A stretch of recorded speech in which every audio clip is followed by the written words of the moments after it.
The man goes, hey, Nayekus na no de now. Say, what do you mean? Because he knows what he's saying. It's scary, isn't it? Yeah, he's taking a risk. He's not taking any risk. He knows what he's talking. The man is not joking. So why didn't they take it? It's in the Fulani, they just made most of us, especially our so-called intellectuals. Because now, most of them don't want to hear their brush here now. Anyway, let's forget about that, man. That one is gone. No. You don't want to accept that you have been deceived, you have been fooled by non-educated cattle rearer with your PhDs. And when I'm talking now, somebody I'm telling knows himself. A PhD that's a professor will be fooled by cattle rearer. Now, it's gone now, let's forget about it. You can't forget about it. I go say they were an idiot, that they matter anything, that you just went to school, the school didn't go through you. You went to the college, sat down there, collect lectures, but you did not, never pass through you at all. Because your brain is so demented that somebody, uneducated person can fool you for 6 years. And you think, we could just forget about it like that? No. When he told you, I'm ready to stake Biafra. And this is a man they were searching to find out. They were searching all the books, anywhere his life from the time he lived. According to them, he was living in a council flat or whatever in London, all those things, nothing came out of it. Then he is a man who is telling that your sitting president is not him, that the man is dead and buried. He didn't look that as a charge. That didn't sound like something you can charge him for. No, they will not. Because now something. If you know, the moment you do that, you are going to bring Buhari now to come to court and testify. Even if he's not going to testify, he will have a representative that will testify. And that's only a question now. Or they can mask somebody, which is normal. But they didn't want to do that. For them, let's not talk about this issue. Let's keep rushing. 6 years will be over, and then he will go, and then all of us will think that he's dead. That's what you have done. This is Radio Biafra USA 2. The lines are still open. Asina, truth has no expiration date, but lying will always expire. You will keep on lying. You see this thing? It's not going to end here. It is not going to end here. Nigeria has not become a mirage, a miracle, where somebody, dead person, can rule 250 million people and nobody is able to say anything. To get there. Even some of the politicians that are involved in this, that knows about this, you have to let the election come. At the moment they think they are going to start losing, you hear them. They will open up. When they get this Mazi Nnamdi Kanu broadcast with Buhari, is something that they're going to use in blackmailing some people to step down. I'm not a prophet, but I'm telling you the truth that this is where we are going. The people anybody that feels is going to lose election, even this Oludo that is running his mouth, the moment he sees that he's going to lose election, he will open up. Oh yes. And he's going to open up and tell you, nah, happen here, man. These people this, these people that. But we're going to campaign to make sure that he doesn't get back in office, because if he goes back there, we are finished as a number of people, children. Not that we are finished, not that they will succeed, it's just a temporary delay, because the truth can never, ever disappear. We'll always tell the truth the way it is. And at the end of the day, tell me if you really agreed with everything he said on this video or not. Attention, please. Islamizing Nigeria, Islamization agenda is on. It's obvious, right? It takes only 2 categories of persons to disagree with me, most especially if you watch this video to the end. If at the end of my video and my submission you still disagree, then you belong to one of these categories. Either you are born out of total ignorance to happenings and reality in Nigeria today, or that you are a part and supporter of the Islamization agenda. Always these 2 persons will disagree. With everything that we've seen in Nigeria that is happening, with the advantage the Fulani terrorist is enjoying, having commit all manner of atrocity unhindered, uninterrupted. See, first of all, look at how they operate. They go into villages, take as many lives as they can, burn down houses, make sure that the villages evacuate that area. Then it is obvious that after a while, the Fulani will come and settle there. When they settle there, automatically they're taking over that place. This is how they intend to take over Nigeria in bits. All right, let me take a call before I proceed with that. Caller, good morning. Tell us your name and where you're calling from. All right, the call has just dropped. Call us back, please. This is not a secret. The Fulani have always made me to know this as a person. For quite some time I've been on the social media, doing my thing, what I'm known for. I advocate for a better Nigeria. I speak against what I think is wrong or what ought not to be. By doing that, I've been contacted severally on this same platform that Islamizing Nigeria has come to stand that there's not anybody can do about it. The day will come where the Nigerian constitution will be trashed, will be abolished, and Sharia will take over. And I asked how. They said I shouldn't worry. That the time will come. When the time comes, I will know. And that they are not in a hurry. I was like, seriously? If you want me to screenshot this, not from one person, not from two. And these people are all Fulani Muslims. They could not have been saying this from their own imagination. We all know the uncompleted mission of Usman and Fodio. They are still on that route. So it takes an ignorant person to think it's a lie, or our leaders who are in support of this to say it's a baseless allegation. If not, our leaders will explain to us why are these people doing what they are doing. They've taken over Nigeria. Nigeria is surrounded already. There is no state in Nigeria that do not have Fulani settlement in their forest. And if only we know how dangerous that is. Now, to the worst of it all, the Nigerian Security Agency, the DSS, are helpless because they are not commanded to sincerely go after these people. Otherwise, if the government is not in support of this, let them explain to Nigerians why Fulani terrorists always gain advantage in whatever they do. They commit crime and go away. There is never an intelligent report before their attack and they are being apprehended. If our military manage to go after them and catch some, after a while we will set them out again into the society in the name of repentant Boko Haram. You don't keep treating terrorists the way you treat the Fulani terrorists and also claim to be fighting it, do you? So it's a clear indication that yes, these people are out to achieve their aim with support. All right, I have a call. Let me take a call before I proceed. The caller drops again. Well, when you call Radio Biafra, stay on. Don't drop your call because if you drop your call, you can see all the top positions in the military, all the top positions in Islam in Nigeria are all occupied, including the traditional rulers in the north are all Fulanis. Where are the Hausas? They've been relegated to the bench in their own country. Because sadly enough, most of these Fulanis are immigrants. Niger, Mali, we know. But they've taken over North, and now by extension, they are entering Nigeria. They want to take Nigeria, a nation as blessed with all the natural resources as Nigeria, to be taken over by Fulani. An unprogressive, how should I call them?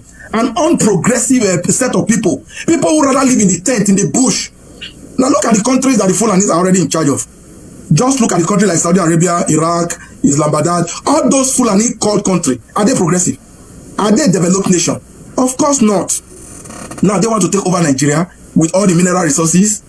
The gullible Nigeria, the ignorant Nigeria will tell you it is not possible. Nigeria is a multi-religious nation. Blah, blah, blah. Let me tell you, it is happening in your eyes. You're only ignorant of it. It is happening. Do you know the advantage the Fulani man has in Nigeria? They are, yes, the only people that can touch you and you cannot touch them back. Yes, now, we've had cases of people resisting to be quiet in the farm and they were being sentenced for it.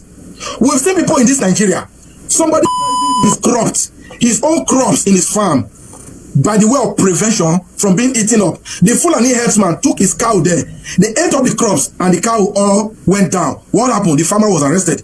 At the advantage of the Fulani. It is in this country, Nigeria, a Fulani, an Islamic cleric, asked for their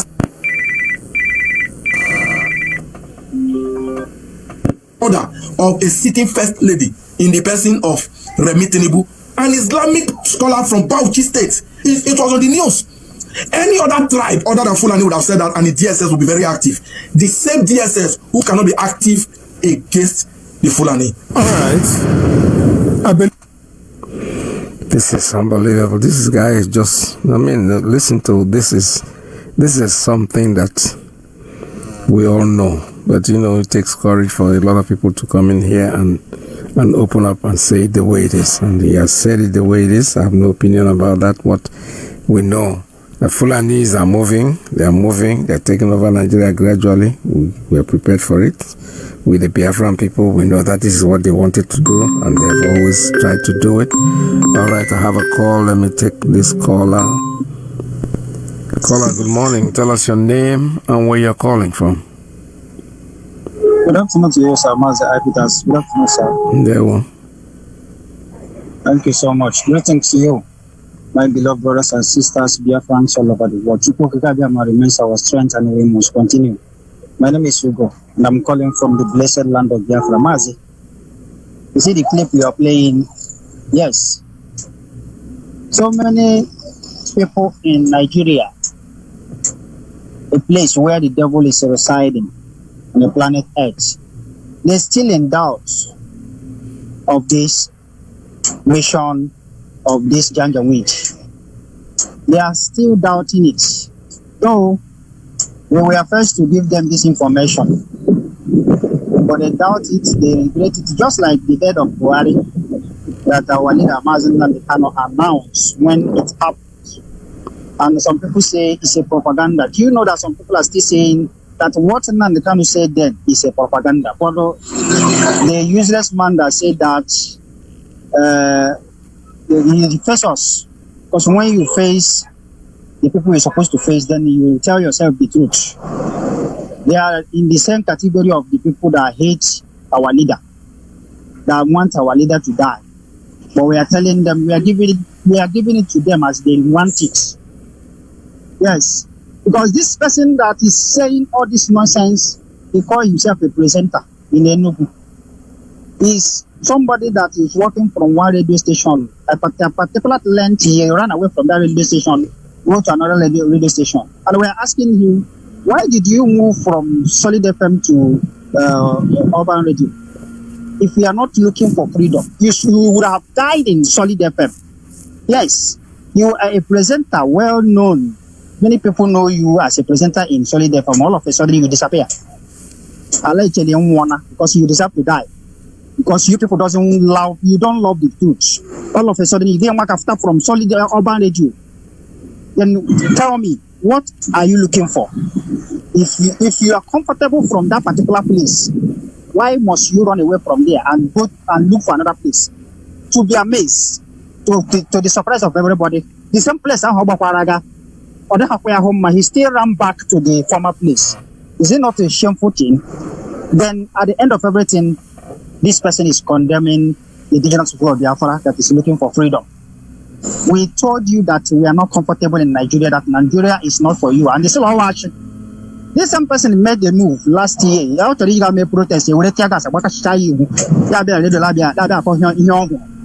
But when we go for protest, we will come back and tell you that police kill and army kill. You say it's alleged. All of you, the hatred of Nnamdi Kanu, us like worship Nnamdi Kanu, that we are worshiping Nnamdi Kanu. I tell you this. Anybody that's used that word, if you dare say the same thing that all these people that is dying say it, you will die. And what is these people saying? They say over their dead body that Biafra will come. If you are, maybe so many of us have forgotten, all of them that say that over their dead body that we be free. We promise them that they will kill, our God will kill them, and we are going to be free. That is the simple truth. So I asked him, if you think we are worshiping Nnamdi Kanu, if you want to try who Nnamdi Kanu is, by a vow, when you say over your dead body that Biafra will come, and he didn't say it. So I'm saying all these things that what you have, the clip you are playing, there is a point that guy is making there at this point, at this length of killings from these jihadist people. Some people are in deep ignorance. They behave as if they don't know what is going on. Then you ask yourself, why is it that when these people kill people, they will go scot-free? That is a simple question that you need to ask yourself. Why? Okay, do you want to tell me that if it is an Igbo people that is going from one village to another? Okay, let me use Eastern Security Network. If it is this ESN that is going from one place, scattering farms, making sure that people that owns the farm die, just like the activities of Fulani herdsmen, what will be the mission of the whole Nigeria? They will descend on the Igbos. Yes, but today, They are not doing anything. Hanona Akwaka, thinking that it's a joke, just as that guy is saying. Some of them will say it's a lie, it's not going to happen. But also, one day they will tell you that Christianity is finished, that you are no longer permitted to go to church in Nigeria. Mark it somewhere. If all of you didn't wake up, I know somebody will say, right, let me tell you this. Everybody has the right to its own religion. Anyone that is standing up to say, you must worship where I'm worshiping, that person, number one, you don't have sense. Two, that person, you are a fool because you are not God and you don't have a right to force people to worship where you're worshiping. And that be the reason why this evil mission can never happen. But if many people is still ignorant of that, whether it's what they are heading to, yes, so many, they don't know that this is their mission. But we are telling them that it's not going to work out as they plan. It is their olden days agenda, and they continue to push it. But this generation will not welcome it. You don't have right to tell me where I will worship. If I want to worship iron, I will worship iron. If you want to worship iron, go and worship. If you don't want to worship the thing you love. You have no right to tell me where to worship. So that is the reason why all of you that is behaving as if you are not seeing what is going on, I tell you, ask yourself this question: why is these people going from one place to killing, destroying, and it seems as if nothing is happening to them? If you ask yourself this question, you get the answer. The thing that our leader said so many years is a reality, and so many people that claim that they didn't believe it, many of them, they have believed. They are now realizing the truth, and they will continue to realize the truth at the end of everything. Mazi, thank you so much. All right, thank you so very much. This is Radio Biafra USA 2. We'll still open up the lines. 845-907-2230, 845-648-0031, 845-637-6632. Don't forget that in 2 days, today is 16th, on the 18th, our leader Mazi Nnamdi Kanu's case comes up in Abuja, and we'll try to broadcast it live from here on Radio Biafra USA 2. If we be able to connect to the courts, but it looks like unless they're going to lift the issue of not broadcasting from that area, but if it is there, I will try my best to make sure that we hook up by God's willing. You know, we don't have the right or right, but we say things that we want to do, but whatever comes out of it is exactly what Abiyama wants us to be. Caller, good morning. Tell us your name and where you're calling from. That Peters. Mabanyo app, Mabanyo na me go dead. That Peters Shika. Biafrans. In my high energetic Kandara, we are the most endangered species on this planet. Go and check. And the way the Biafran human beings different from other human beings. Fulani agenda is to kill every Biafrans and occupy our land. That is why our leader, Nnamdi Kanu, came through Chineke to save all of us, including I myself. Because I get sense. And you, where they say that I put us here, don't get sense. See, I'm innocent, but done that. You know, all of us, say Nigeria will finish, completely finish. All the leaders in Nigeria make sure that we will be stupidly destroyed by white people, so that they will be slaves to white people, and we will be slaves to them. That is why, and there will be no escape. And where escape? 18th, very important. There is no truth in Nigeria, and every leader in Nigeria is a corporate. No escape. Then I put us check him on Onyaga happen. Lema hani lema abiana libo lema omoneng lo tani le jwa ka ti go ma hodolo odoga tie their head out. These leaders are there looking at us for face, representing us in very well diocese. All our leaders, that the chicken does them on your kero once in the 1 Kings chapter 18, 1 Kings chapter 19 and 1 Kings chapter 20. Very, very important. Elijah and the prophet of Baal, the end of the drought, and the Elijah on my sinner. Then they call for Elisha. I wouldn't follow them. So that all of you will know that even after Keshosh can they can cook. They are receiving. Not Elisha is the only prophet. Not Elijah. Chukwu kika bịa ma asara ebe niile. Ndị nwere isi ọkpọ nkụkọ okesheshka aga weta aka ere ngị n'anya aka. Ndị dada Peter sịrị aga ejitere, dada Peter zga nche. Ndị isi ma pụrụ ekwu, pụọ ruo n'ala. But ndị nwere ndị okesheshka aka ka nwe obi ọma aka nkụ. Tụkwasị nwa. Maka nwere ndị degete n'ibu tụrụ dada Nnamdi Kanu, but IPO ha gbachicha nkịtị. Dada Peter Semano shift no push support. Ụmụnna gị na-eteteshi. Ebara weekend. Dada Peter Semano weekend. Okesheshka agba weekend. Hapụ ndị gbara weekend na n'azụ. Na-ele n'afọ aka IPO Elder Kano na-ekpere m. Ya na afọ ya ga-abụ ebe mba. But ndị obi kana na ọ nọ n'azụ. That lee n'anya Biafrans. That is second case. Chapter 20. They want to make you give them everything Fulani. Go and check it there. And the case was catched. And the head of Arab left them. And they don't die. Thank you. But you see this one. That's the one. When the next came for this leaders in Japan and all that. Molo and I got a good message about halfway guy. Abraham. Thank you. One nation. All right, next tomorrow is the day that we're all going to call. Thank you very much for your call. All right, let's take another one. Caller, good morning. Tell us your name and where you're calling from. Yeah, Mazi Iyke Peters. Good morning. Good afternoon from here. And good afternoon to Biafrans. Yeah, I hope I'm coming out louder. You're loud and clear, sir. Go ahead. Just round it up because we don't have too much time left. Welcome to the program. So. Thank you for giving me this opportunity. Yeah, good afternoon to Biafrans. My name is Mazi Alozie. Yeah, there is something I have been trying to pinpoint for people to have a look on it.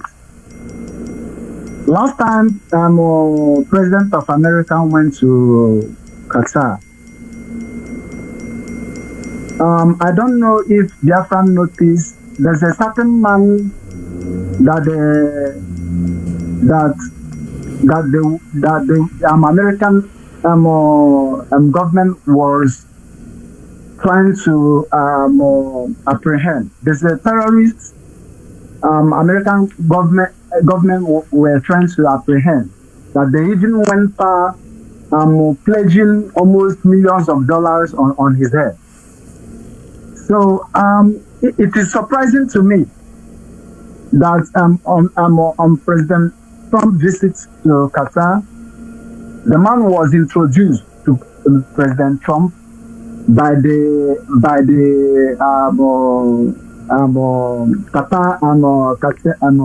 Qatar leadership, and it was also surprising to me at the same time.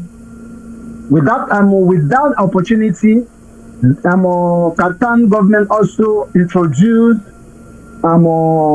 Dangote at the same time to President Trump. You know, so on the other hand, a man that was once a terrorist. On the other hand, the same government at the same time introducing Dangote to President Trump, two people. So now, and I have heard that Qatar is being accused of sponsoring terrorism. They are into brotherhood organization. So which means Dangote is one of them. And this Dangote, his talk is what is being used in pushing or transporting all these Fulani terrorists all around Nigeria. So we must put this one and one together in order to be able to figure something out. Dangote, they gave him monopoly of important things, and this man single-handedly owned the refinery in Lagos. So this guy is aimed for something.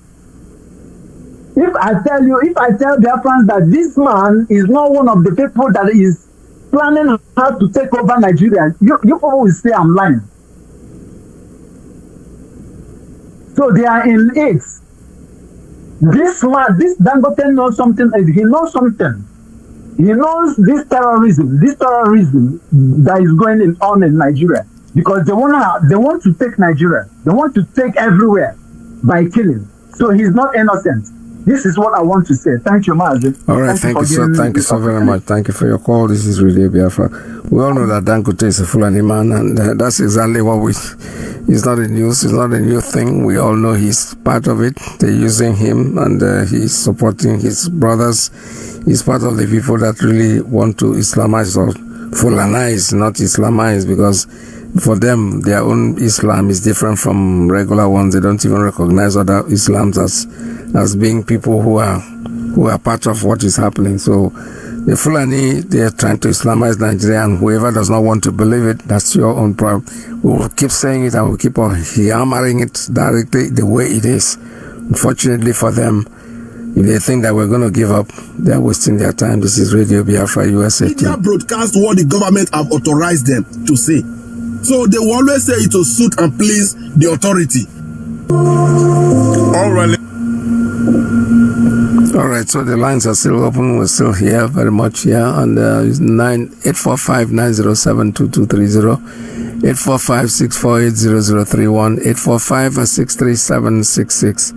845-637-6632. Give us a call. We are still here, very much here, and we'll have a few more calls. Times to go before we'll call it a day. Don't forget that Radio Biafra is always on 247 anytime you tune into Radio Biafra. And for those of you in Biafra land, somebody made a very important point today by saying that those people, most of them don't even want to buy data to listen to Radio Biafra. And that's the only way you can know the truth. We know very well that the next election that is coming in Anambra State, that Soludo will have to make sure that we vote him out of office, because this is a man, he's against us, he's not a Biafran in any shape or form. He's telling you that the Igbo people are the killers in the Anambra State. It's unfortunate, telling us that we are accusing the Fulanese negatively, that the Fulanese are the best friends that anybody can have. Well, will go down before, but we are not going to sit down there and let the soup let us see 2 or 3 times because of the likes of Soludo. So we have to make sure that he doesn't get back into office. Anambra people should go out there and vote him out on November. Don't vote for him. Don't even cancel his name anywhere you see his face. Just middle the face and do not put any vote for Soludo, because he's not one of us. Stay tuned. Don't go away. The lines are still open. You can call me 845-907-2230, 845-648-0031, 845-637-6632. Stay tuned. I will make you my canton. I will make you my cashier. Just be patient, my love. Be patient, my love. Be patient, my dear. Be patient, never relent. Just remain resolute. Biafra, they come. I won't let go full. I go package for you. Go manage again. Be patient, my love. Biafra is the hope. Be patient, never relent. Biafra is the hope. Biafra, they come. I won't let go full. Go package forever. Go manage again. Awesome. A lot of people could not pay their house rent again in Nigeria. Awesome. A lot of people could not feed their children again here in Nigeria. Awesome. A lot of people could not fuel their cars again. I mean their car again. Awesome. A lot of people could not eat food again. For this government, prosperity in Nigeria is not genuine. That's the reason why the masses are suffering. More they are dying, more politicians are going higher. Prosperity in Nigeria is all about evil. Who move Biafra, Umuchuku Wabiama. We are entitled to fight this evil. Let's come together and support our supreme leader and crumble this evil. Go Nigeria. Be patient, my lord. Be patient, never relent. Biafra, I want to go full. I go package for you. You know, go manage again. Be patient, my lord. Sick Biafra of Biafra. Be patient, never relent. Sick kingdom of Biafra. Sick kingdom of Biafra. Sick kingdom of Biafra. Go manage again. Be patient, my lord. Be patient, never relent.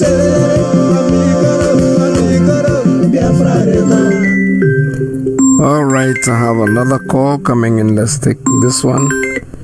Caller, good morning. Tell us your name and where you're calling from. Yeah, good morning, Mazi Peters. Hello? Welcome to the program, sir. Yeah, thank you very much. My name is Chukwemmanuel, and I'm speaking from my location. Thank you once again, as always. I greet to my leader, our leader, Mazi Nnamdi Kanu, the man who set up this platform to expose so many things. I greet you once again. Yes. This morning, I listened to some of the clip you played.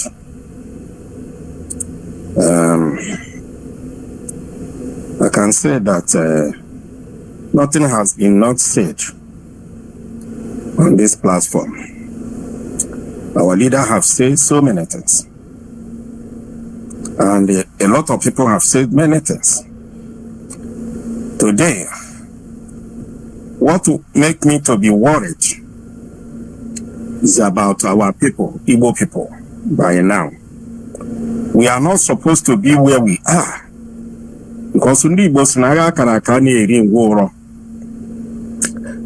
But ahụla m na-ele anya na ụfọdụ ngwụrọ ndị nzuzu na ndị iberibe iru ụfọdụ ndị Igbo wụ Nigeria today.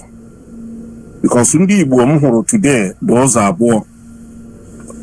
Onye Igbo ọbụla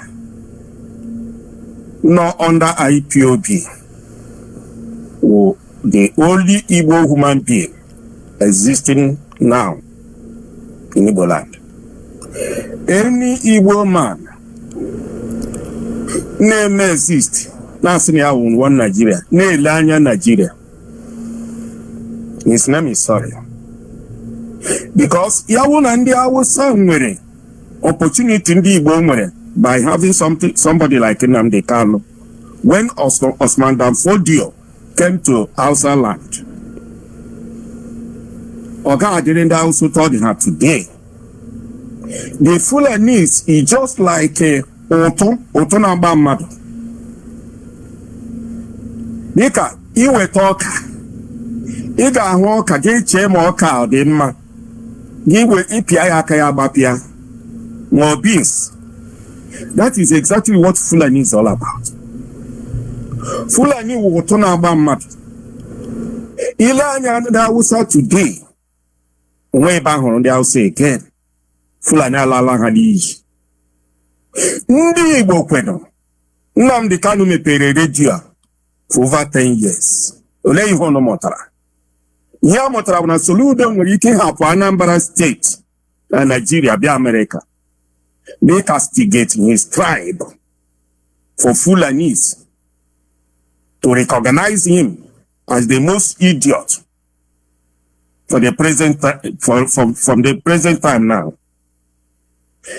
Forgotten that ndị Igbo sị atụrụ na nyụrụ ọdị ya na-eche na ya na-emegbu nna nwe ya. Mgbe ahụ ị na-akatọsị your tribe to your enemy is laughing at you. They don't have regard at you. They see you as animal.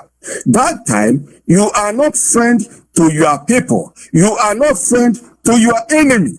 That is what is going on. And that is what is going on to all the Igbo leaders,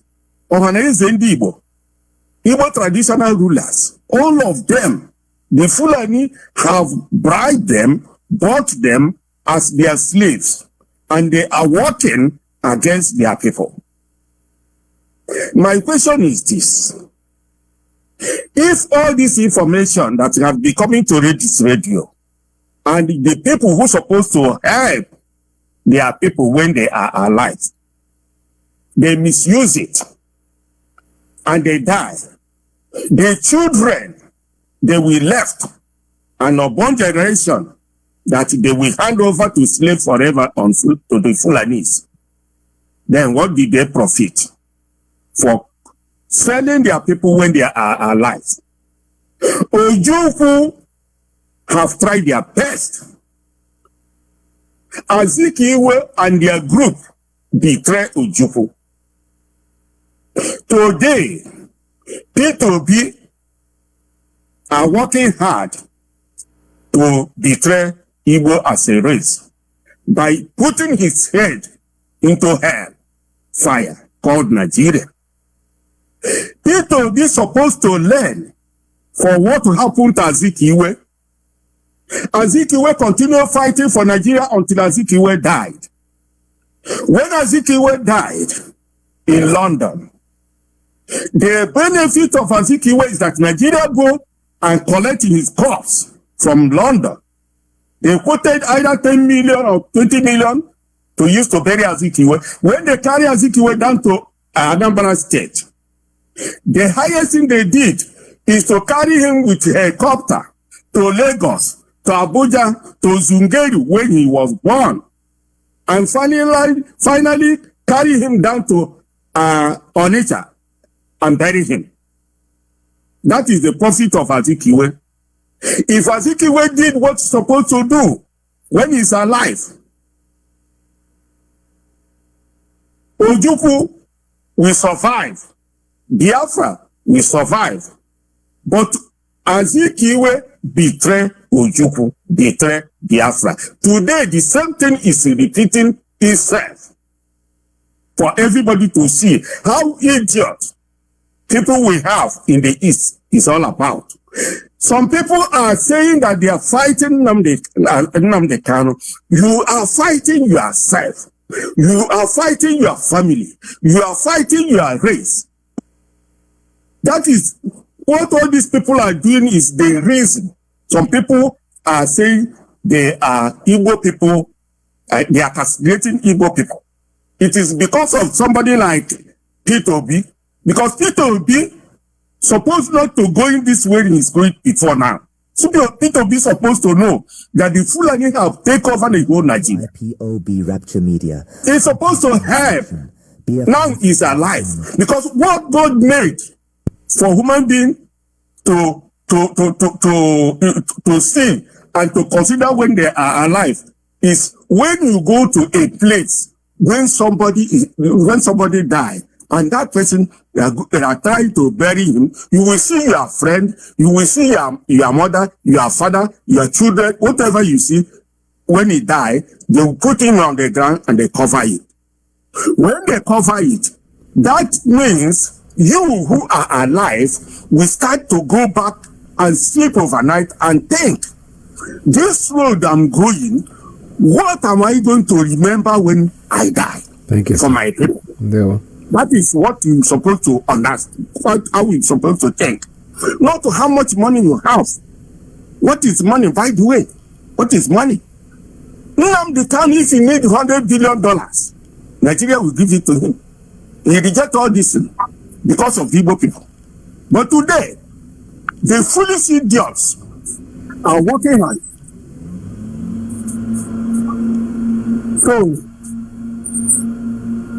So what am I saying? Hello? Yeah, go ahead, sir. Just round it up. It's time. Go ahead. You're still on air. Hello? Just hung up. All right, this is Radio Biafra USA 2. We're almost coming to the end of today's broadcast, so let's keep stay put, don't go away, because Mazi Alozie is next. I want you to remember that in 2 days, our leader, Mazi Nnamdi Kanu, is going to court. He'll be in court, and we'll see what's up, know what's going to happen. And we know that he didn't do anything. He's definitely going to be released. We're not expecting anything beyond he's being released. And Welcome to IPOB Rapture Media, IPOB Call to Action, Biafrans Return to Farming, Invest in Agriculture. Have you ever paused to question the importance of self-sufficiency in food production, food self-sufficiency, or the ability of a nation to feed its own people from its own resources, plays a pivotal role in securing a country's future? It's more than just filling our bellies. It's about nourishing our economy, our workforce, and our independence. Imagine being at the mercy of external sources for your daily bread. It's like a constant game of tug-of-war at where your sustenance is the rope. Any moment the balance could tip and you'd be left scrambling for resources. This reliance could pose potential threats to national security and economic stability. Outsourcing our food needs puts us in a vulnerable position, susceptible to price hikes, supply chain disruptions, or even political manipulations. But let's flip the coin and look at the benefits of self-sufficiency in food production. Firstly, it empowers our economy. When we invest in agriculture, we're not just planting seeds in the soil, we're sowing the seeds of economic growth. The farm-to-table journey involves many hands, from farmers to transporters, from retailers to restaurateurs. Each link in this chain represents a job, a livelihood, a boost to our economy. Secondly, it ensures food security. By growing our own food, we can control the quality and quantity of our produce. We're also less likely to experience food shortages, ensuring that no one in our community goes to bed hungry. Lastly, it promotes sustainability. Agriculture done right can be a tool for environmental conservation, preserving our land's fertility for future generations. So you see, self-sufficiency in food production is not just a matter of pride, it's a matter of survival, of economic prosperity, and of national security. Understanding the importance of food self-sufficiency sets the stage for our discussion on the call to action from IPOB. Recently, the indigenous people of Biafra, IPOB, called on Biafrans to return to farming and invest heavily in agriculture. This is not just a call to action, but a clarion call for survival and self-sufficiency. The world is on the brink of a food crisis, and Nigeria is no exception. An impending famine looms large, threatening to cast a dark shadow over the land.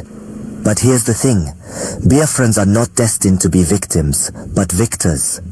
IPOB, led by the indomitable Mazi Nnamdi Kanu, believes that Biafra has the means and the fertile lands to avert this impending danger. This call to action isn't just about planting seeds in the ground, but planting seeds of hope, resilience, and self-reliance. And it's not just about farming, it's about creating an entire ecosystem that supports agriculture, from cash crops to animal husbandry. It's about building agricultural cottage industries that process and preserve agricultural products for export, turning Biafra into a powerhouse of agricultural productivity. So where do you come in? IPOB is appealing to all Biafrans philanthropists to support farmers in their communities. But this support doesn't only mean giving temporary food items, it means providing seedlings and other farming implements. It means encouraging and supporting farmers to go back to farming, to go back to the land that once provided for us all. And it's not just about the present, but about the future. IPOB is urging Biafrans to invest in agricultural research centers. Why? Because quality research and development is key to growing our native food products efficiently and sustainably. It's about learning how to fish.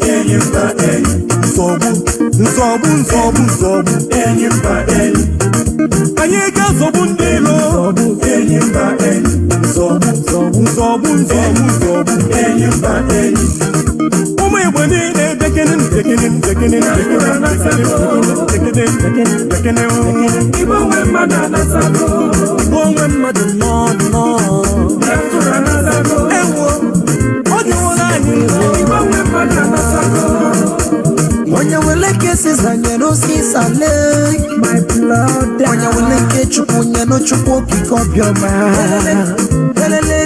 Onya give God what belongs to Him, and give Caesar what belongs to Him. As we seek for peace and humanity, it's not at all for vanity. There are once people that's killing each other. I want your way, my brother. Walk up here like I join. I'm forgetting the middle. I'm forgetting the middle.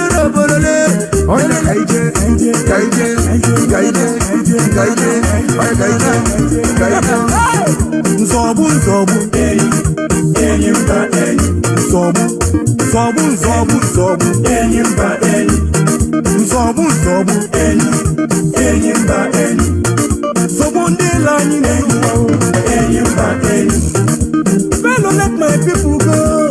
Yes, for another go. Let my people, even when my another go. All right, with this, I've turned down all the phone lines. We're not taking any more calls at this time. Just to remind you that this is Radio Biafra USA 2. We'll be here again with you tomorrow, Thursday, by His grace. We shall all be together again, but stay tuned, don't go away, because Mazi Alozie is coming in next. And don't forget that we are fighting for our freedom, and Biafra for us is the only way out. Stay tuned for Radio Biafra USA 2. My name is Mazi Iyke. Mazi Alozie USA 1 comes in next. And for you in the Anambra, somebody said something this morning that literally touched me. You cannot go out there and buy your data and listen to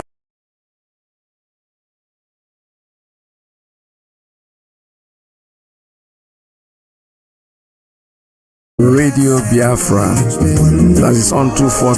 You cannot go out there and buy your data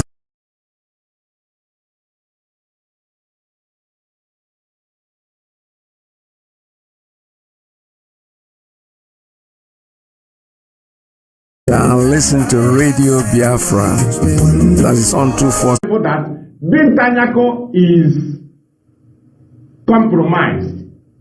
Bintanyako, her full name, let me call her full name, Fatima.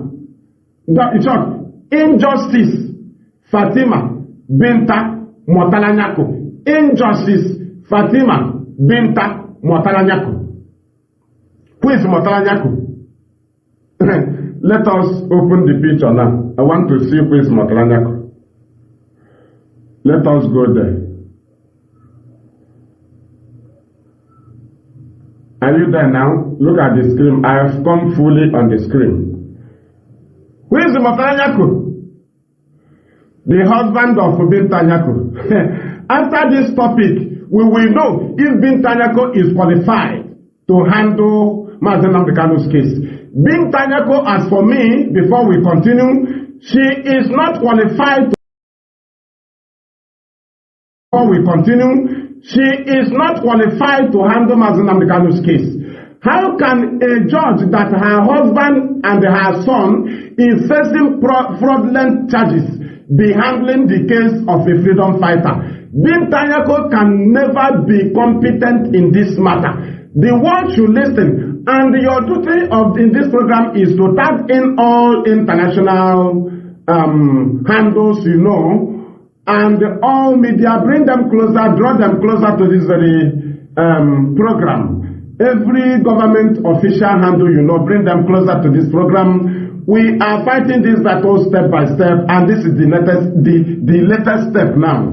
Bintanyako must quit the case of Nnamdi Kanu. When IPOB said that Bintanyako should do so, I am here to prove it. Bintanyako family is not qualified to handle Mazi Nnamdi Kanu's case. Imagine the kind of fraudulent case they are facing. Bintanyako is also informed, because this morning the husband and the son ate. Bintanyako benefited from the money. So instead of Nigerian government to add Bintanyako in the charges, cut out this video. After watching it, Please, from this place the topic started, cut it out. Make sure it go viral.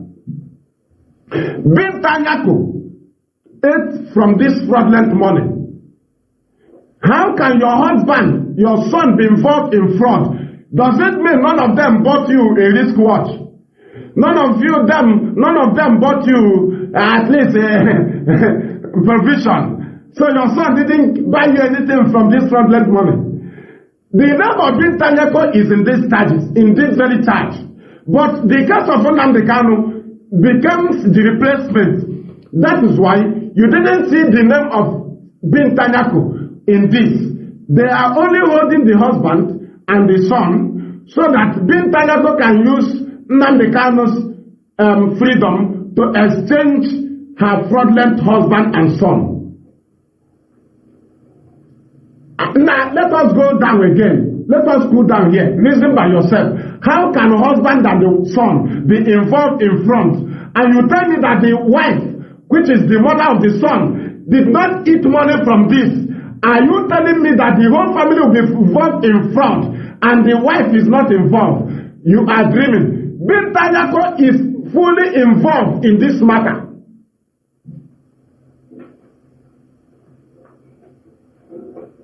Binta Nyako is fully involved in these fraudulent charges. Let us read. 29 billion naira fraud. EFCC rearranges Adamawa Governor Nyako and the son. Now, which day?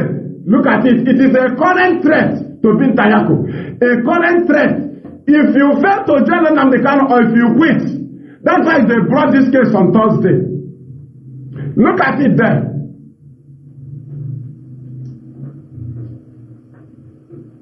Look at it. Well, not Thursday. When was it, please? That was on the 21st March. Sorry. Not 21st. The news is on 21st March, yes. But it happened on Thursday last week, yes. The case came up in court last Thursday. So, this is what, that is to say, Binta Nyako is not qualified to handle Mazi Nnamdi Kanu's case. Because of the case of Nnamdi Kanu, they started the case of the husband afresh.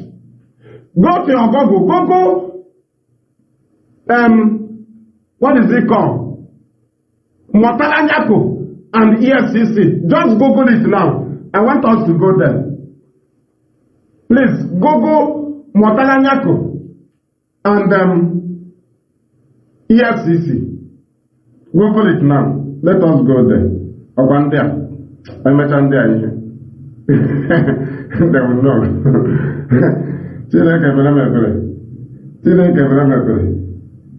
Motala Nyako and EFCC. Okay, I can see now. Punch newspaper. The first one I'm seeing here. Thank you. Okay, what I'm seeing is this one. Let me go to I want to be bringing it here. Let me shift this one now. And come up with the other one.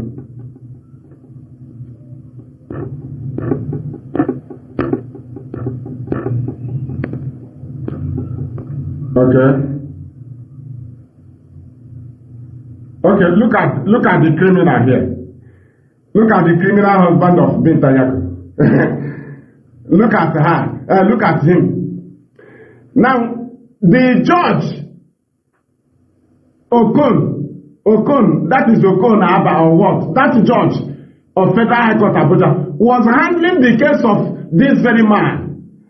And he's no longer there. So, because they started the case of Mazi Nnamdi Kanu fresh, or they want to start it afresh, the fresh trial, they now start the case of this man afresh. Are you understanding now? The case of this Adamawa criminal, former governor of Adamawa, this criminal, the husband to Fatima Binta Nyako, they started his case afresh, using it to threaten Binta Nyako. Do you understand? And what is the threat there? The threat there is not that they will judge the husband and the son. No. They told Binta Nyako that you will lose your job because you are involved in the matter. There is no way the husband and son will be involved in fraudulence, and the wife or the mother did not eat from this very fraudulent money. Don't joke with EFCC. They are aware, very, very well aware. And that is the very serious problem of Binta Nyako. The issue is not that they will jail the husband. They told Binta Nyako, you lose your job. After all, you cannot marry a convict. If you are a civil servant and a convict marry you, you will resign before you get married to a convict. So they are threatening Binta Nyako in different ways, federal government of Nigeria. Because if they jail the husband, Binta Nyako's job will be terminated. You can, Mike Ejara of Enugu State, Ezago, that is not something years now, was a convict in Enugu prison. And he married a wardress. He married a wardress, a warder woman. And the woman had to resign before an ex-convict will marry her. Do you understand? So let us continue. When we are saying, I know if they play the show, I know you can make instance on Edogania. Thank you. Can you understand it? So let us continue. I am about the Rose and Anya in the open. In the open. So let us bring the picture of Mazi Nnamdi Kanu and Binta Nyako.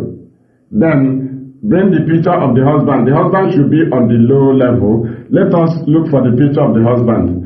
Very, very important. You know where we are going now. Okay. We are there now. Thank you. Are you getting it? Share it very wide. I am not saying tag. Tag in all international agencies.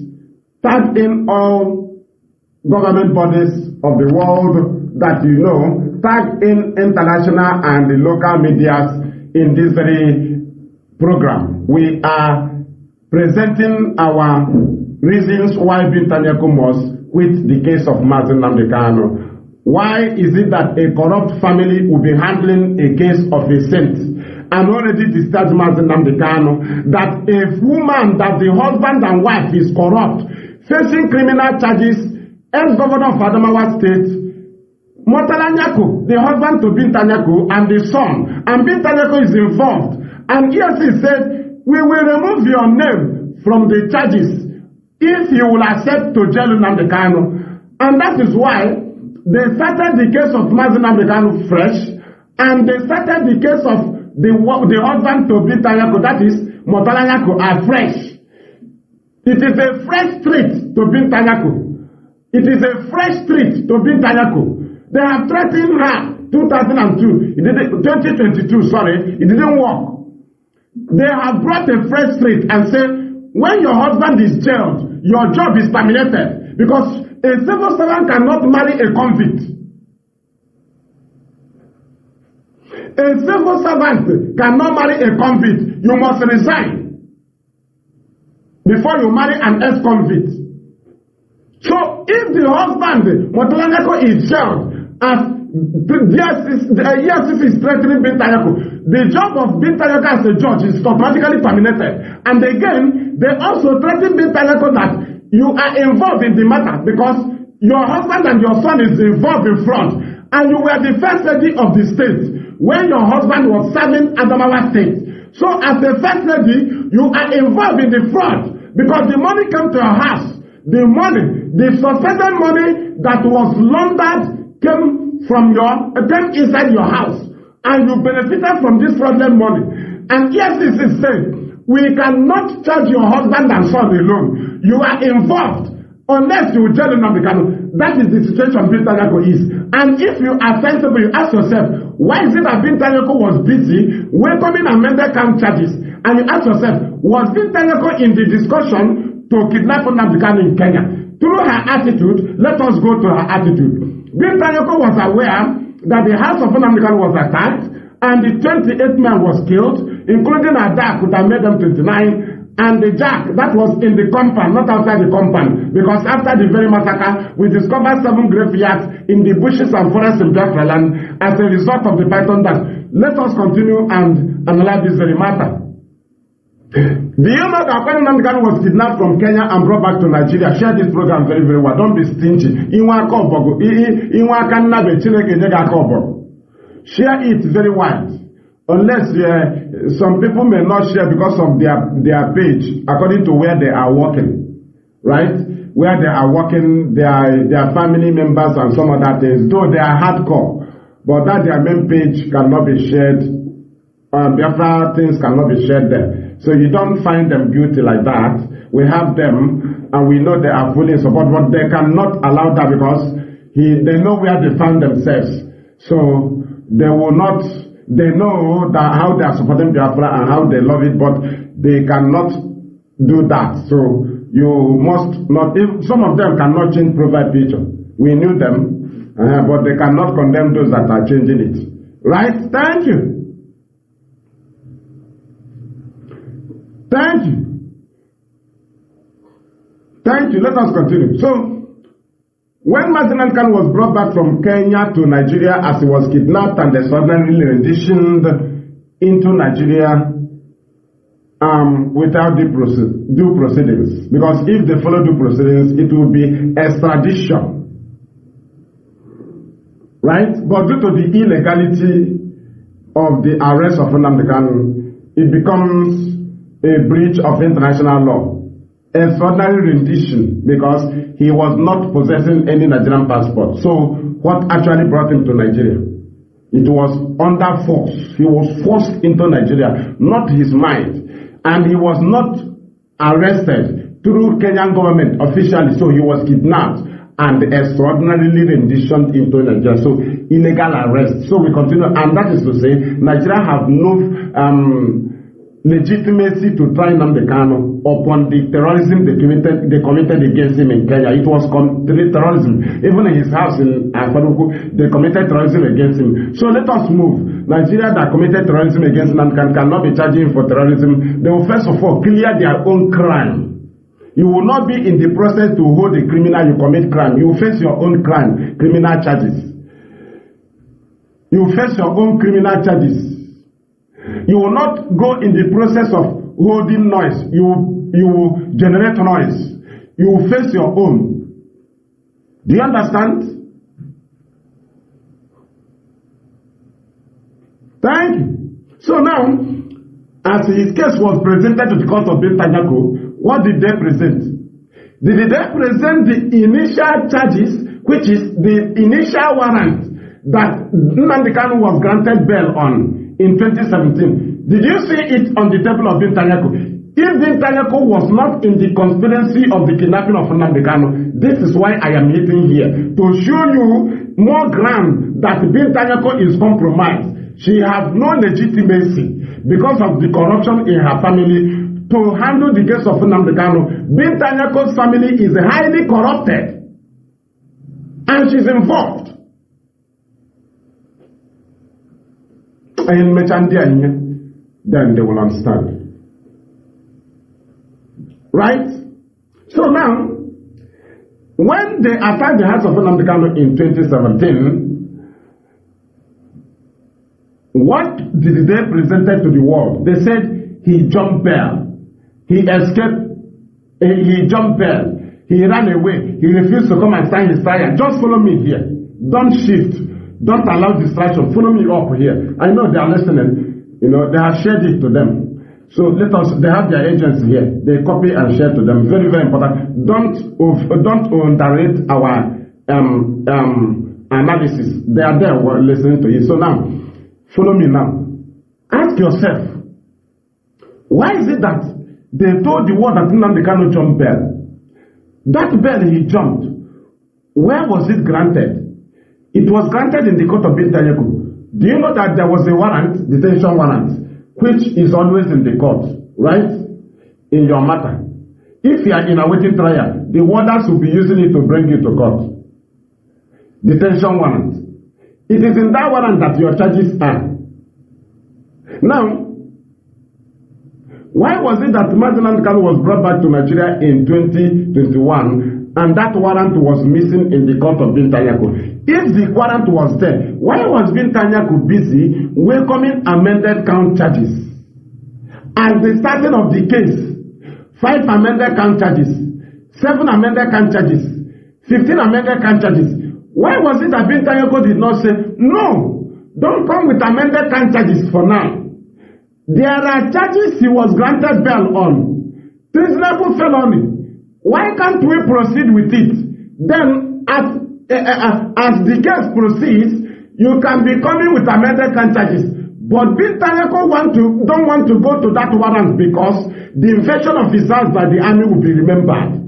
So attended. But who they descended on was P2B. And the anger rose. What is the anger? That P2B did not attend the Buhari's period. So they will use that as an excuse to attack his presidency. And I think he's getting the green light. He's getting the signal that come what may, he will not be there, regardless of what he does for the North. Then came Omokri.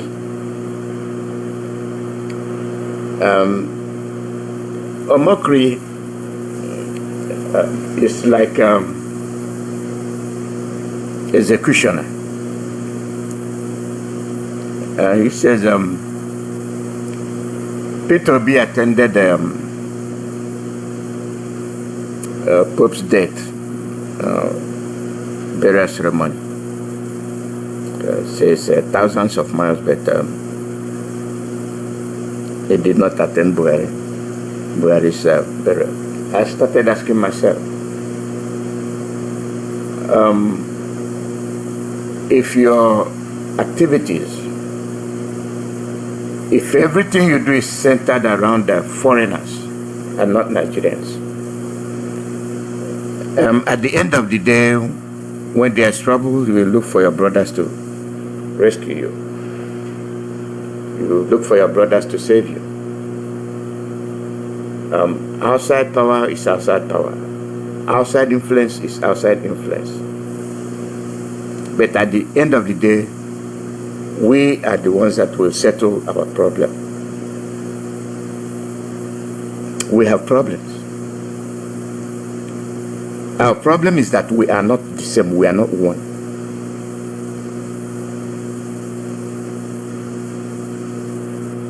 Anything you like do, try to patch it up. It's not going to work. And the typical example is the presentation made by Omokri and his friend. And who are they attacking? An Igbo man, P2B. If we look around, you see that there are some other people that did not attend the burial ceremony. And if you look around, you will see that some Igbo people might attend might have attended that burial ceremony. So if we start picking who did and who didn't, that tells you that you are a target. I don't care which way you go. I don't care which way you do it. You have been blacklisted. All about politics. And it has gotten to the point that every Biafran must be very, very careful. Danger is looming. When we go to the point that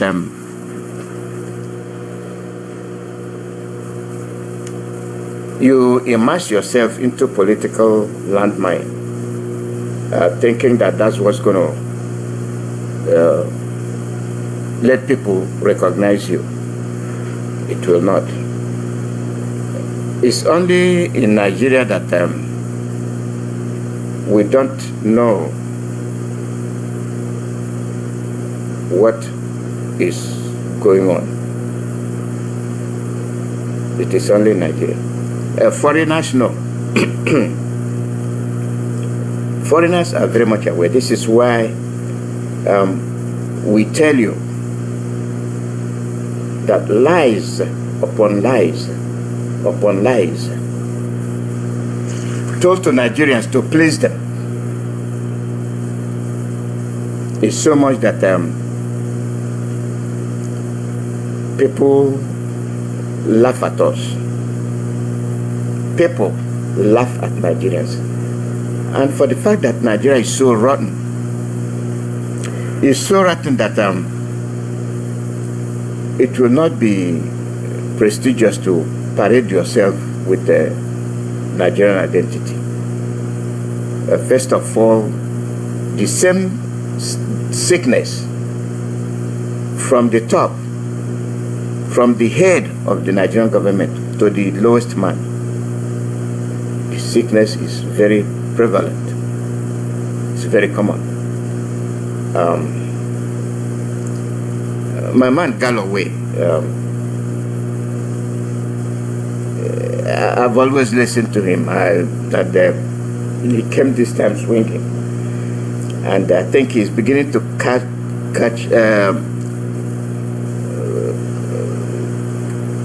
just keep his eye on Nigeria, and he knows the political deception, the corruption, the lies. He knows all of it. And few days ago he swung. And I would like all of you to listen. Listen to Galloway.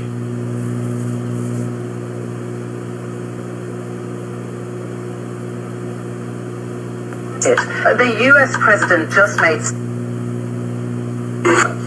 As corrupt elements go, Tinubu is a dog-eared and ragged example of a particular lack of quality. It seems to me if you're going to have a crook running your country, can't you at least have a more presentable one, one that can spell his forged university certificate properly, one that will not fight tooth and nail to stop his alma mater giving the public access to his educational qualification reports and records rather and data, one who will not be quite so transparently dingy, dodgy and despicable as this current moth-eaten, dog-eared tyrant Tinubu is. Secondly, this. I have been, in one way or another, gently and crudely, threatened and browbeaten to give up my commentary on Nigerian politics by people whom I can only conclude have never heard of me before, know nothing about me, know nothing about my political life of over 50 years, because if they did know anything about me, they would know that the surest way to keep me going in a political campaign is to threaten me in order to get me to give it up. That doesn't work with me. Quite the opposite, Joan. When people threaten me, implicitly or explicitly, that just makes me the more determined to get to the bottom of what has been going on in Nigeria. Tinubu and gang, please note. a dog-eared. I'm going to play it again. Let me put it up. Tyrants. Let me bring the word back used by Aisha Kabals. And Mr. Galloway, you've been threatened by Buhari. By Tinubu. This is the threat meted on the Nigerians. Mazi Nnamdi Kanu is an example. Mr. Galloway, you failed to mention that. And since you're casting your shadow on Nigeria, I think this is the time you open up the case of Mazi Nnamdi Kanu. You know about it, Mr. Galloway, you're aware of it. Probably that's where you were headed before you were threatened. Example. You were threatened. Tinubu is threatening Galloway, and Galloway is telling Tinubu, you're a small boy when it comes to politics. And the qualifications he gave about Tinubu is unbearable. It's the lowest of rebuke of any president I've ever witnessed. Nigeria will not act on it. They will not say anything. When you go threatening people internationally, you have no boundaries. And you know that you're not clean. You know that the world is aware of your situation. And you think that telling them that you have arrived because you bear the title president of a country that does not know who their president is when their president died.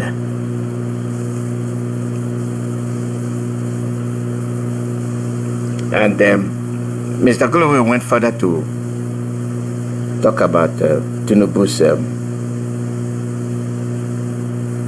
qualification.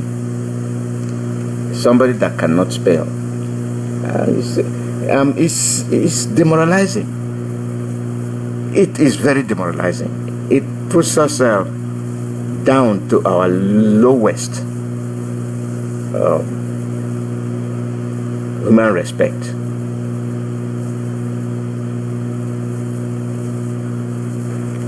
That's what it does to us. But are there people witnessing that? Yes, there are. Are they willing to take up the issue? No, they are not. They will not. And this is why for 8 years,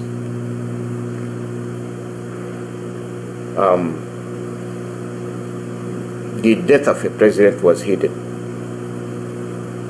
because of politics. And Mr. Galloway, some of you are beginning to speak up, and you've been speaking up, and with the current situation, now you know why they're holding Mazi Nnamdi Kanu. Now you know that Nigeria will never tell you the truth.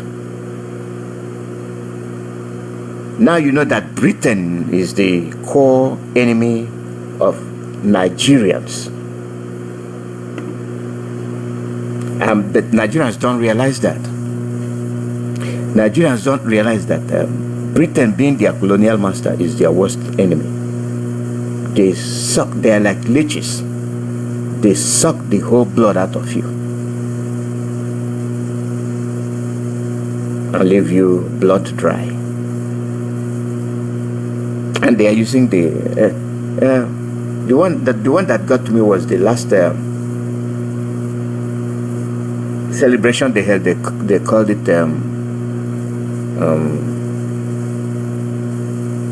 Unity Cup. And I scratched my head. I say unity. Unity as a country, or unity as a colonized people. And we stayed there to watch and look. and cannot win ourselves from our problems. You see that Tinubu is the one being the arrowhead used by France and Britain. They're doing it successfully because they still believe that Nigeria is one. But political explosion is going to take place. It's coming. And you see the North, they have started destroying the banners of Tinubu. No Tinubu in 2027. No APC.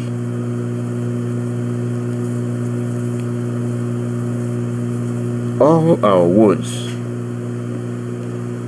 happened under APC. All the woes, all the disgrace, all the everything you name it under APC. But miraculously,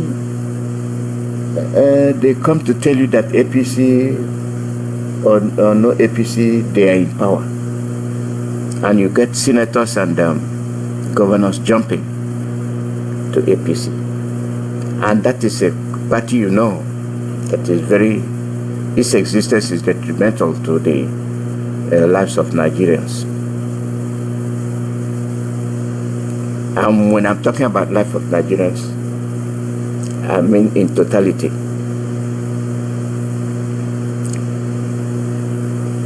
That is why Mazi Nnamdi Kanu said no. Something is not right. From long time immemorial, you've been trampling on Biafrans. Give us a referendum. With the way we are treated, let's see if we want to remain or not. The other day, somebody was crying at a Dumota where buildings are being demolished. These buildings are owned by Biafrans, businesses conducted by Biafrans as we speak. It's not like it's what happened 2 years ago, a year ago, a few months ago. As we speak, the demolition of Biafrans' investments is still taking place in Lagos. And this man will come to and be Igbo land, you give him Igbo title. Ndibo. Yeah, let's retrace our steps. Let's retrace our steps. If not, we'll be swallowed. If Galloway can see the fake qualification of the president of Giant of Africa, what mark do we have to go to the world to speak or to condemn people?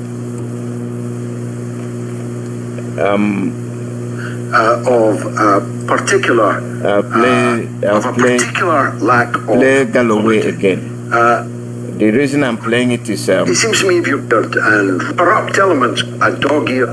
It seems to me if you go. The reason I'm playing it again is that as watch his accent. Watch his accent. He's deep British. Let's go. Tinubu is a dog-eared and ragged example of a particular lack of quality. It seems to me if you're going to have a crook running your country, can't you at least have a more presentable one? A one that is a slap in the face. Can't we have a presentable president? But to us, His Almighty is presentable because he's a Yoruba man. He is their turn, regardless of who they present. If the country let it burn, let it rot, as long as a Yoruba man is in power. When we had a presentable president, they chased him out of office. They chased him away from the office. And now we are witnessing how the world see our intelligence, how bright we are. The offense committed is committed in the name of Nigeria, and that is who we presented to the world. That that man Tinubu, that President Tinubu, according to the way it was done, is the best we can offer. And when an attempt was made to redress the situation, the winner was threatened. It is the work of Britain.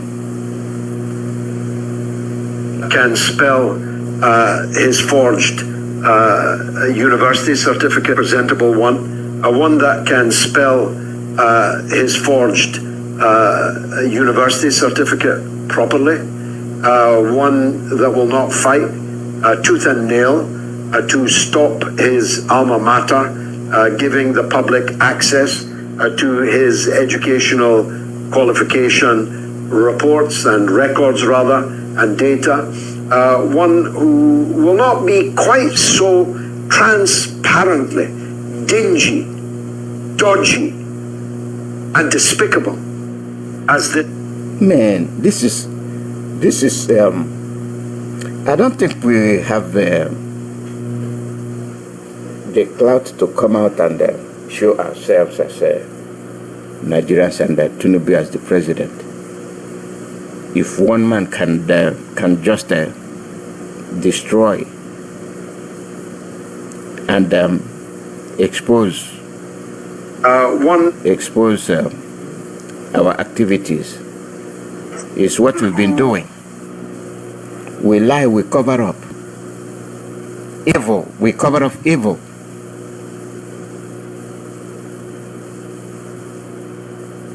We don't say it. And if you dare try to expose the cover-up, you are put in jail.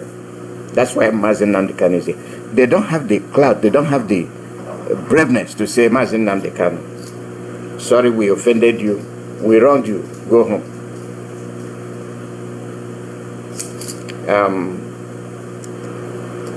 I will let Mr. Galloway finish his analysis.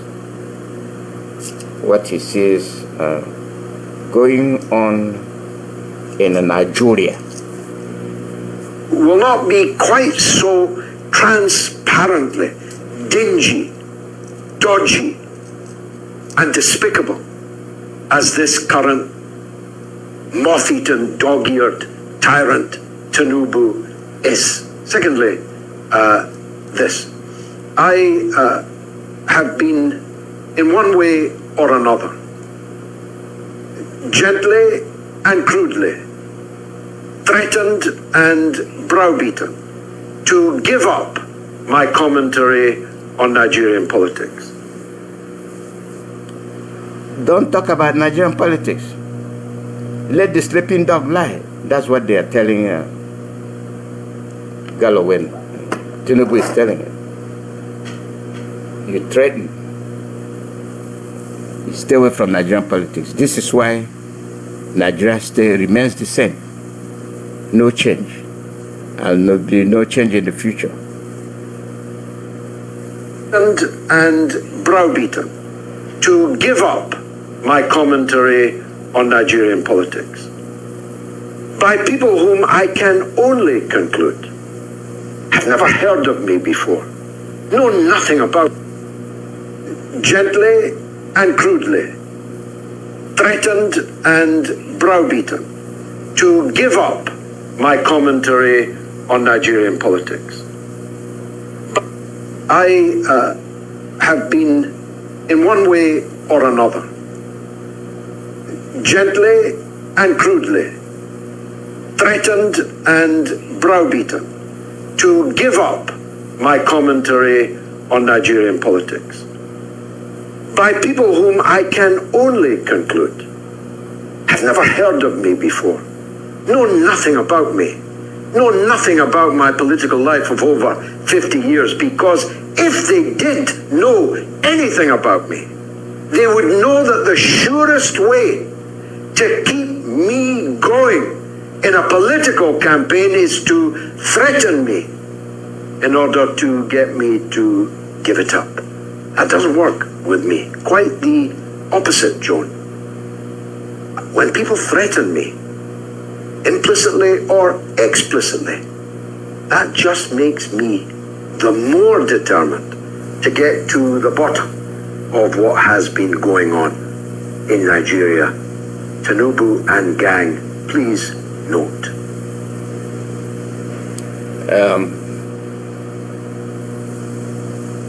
It is it is the beginning of the day. When you, that's why Mazi Nnamdi Kanu was threatened and incarcerated. And they tell you they are trying and trying and trying and trial upon trial for a man that committed no offense. And Galloway, as I know him, even when he challenges the monarch, he wins. Internationally, he wins. You can't shut him up. And then Nigerians should start looking for Galloway, because he's now up to expose the sins and crimes of the Nigerian government in the name of politics. And Mr. Galloway is telling you that the more you threaten him, the more he sums up energy to do what he's doing. It is the thread that we Nigerians carry along in our government to shut up people that are trying to make things right. This is why nothing works. This is why nothing will work.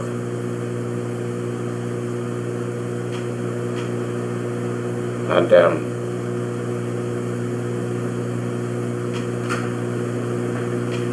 braveness, as the one possessed by Mazi Nnamdi Kanu, is what we need.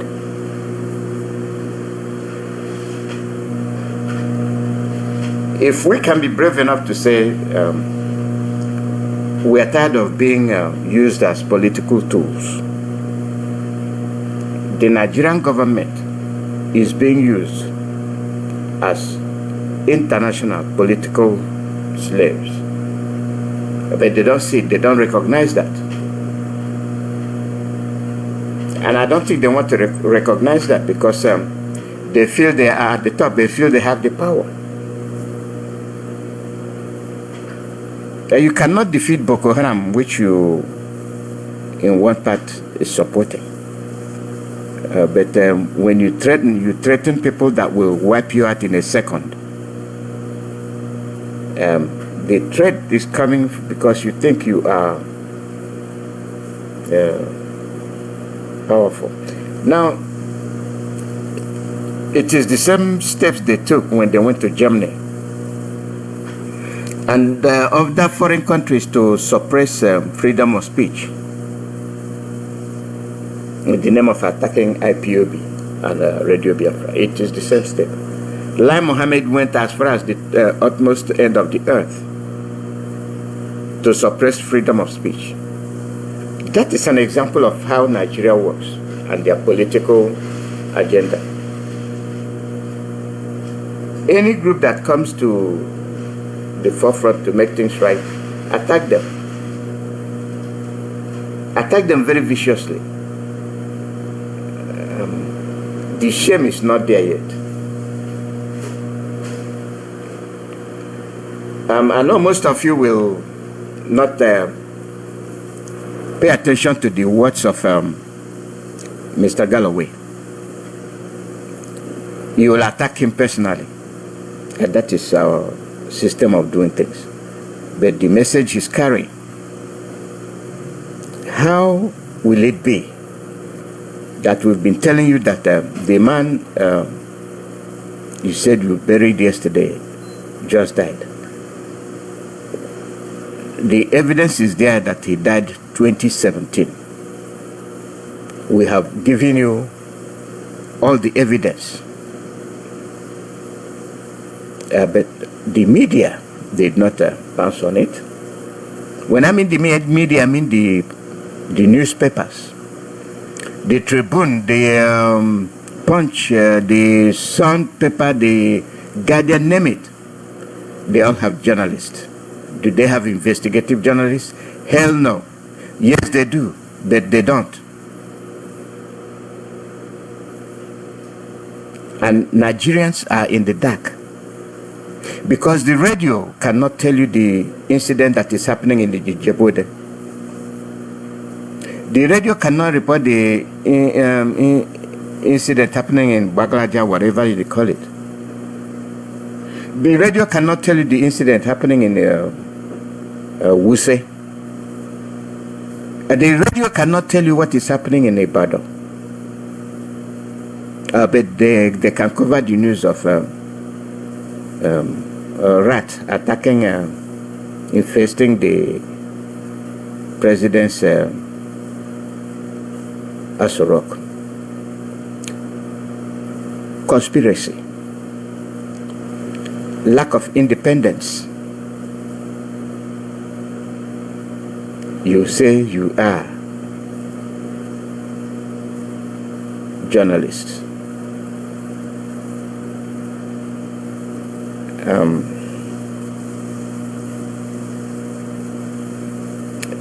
We lay the foundation, or we dig our own graves,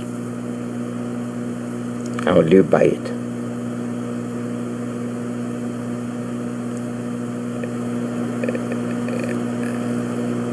They come to the podium and they select those that will ask questions, and the questions they ask are questions that are irrelevant, useless, questions that have no bearing to the situation.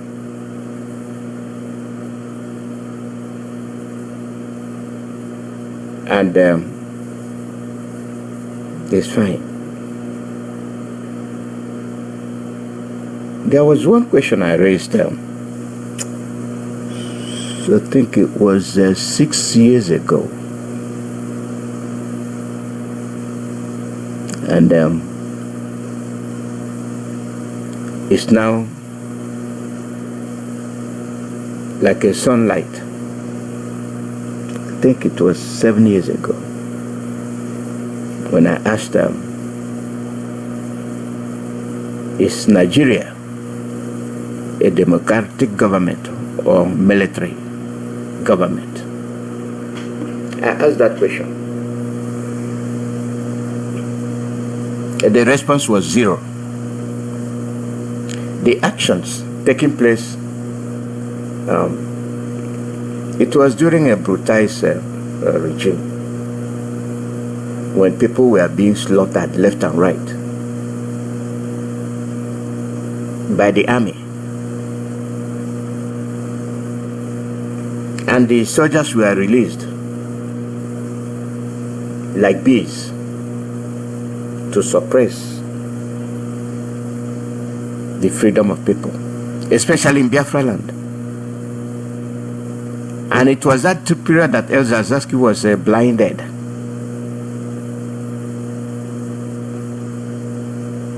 And I raised the question, is Nigerian government democratic government or military? As of today, the same system is still in place.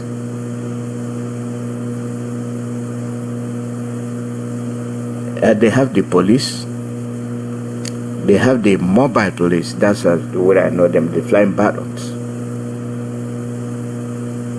And when there's riot, you send them there. But that's not the case. Military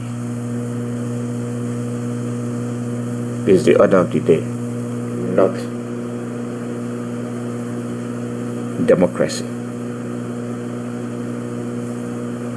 And one of the military officers told you, if I go research, I bring it, where he answered my question. He openly answered it, yes, that the military is in charge.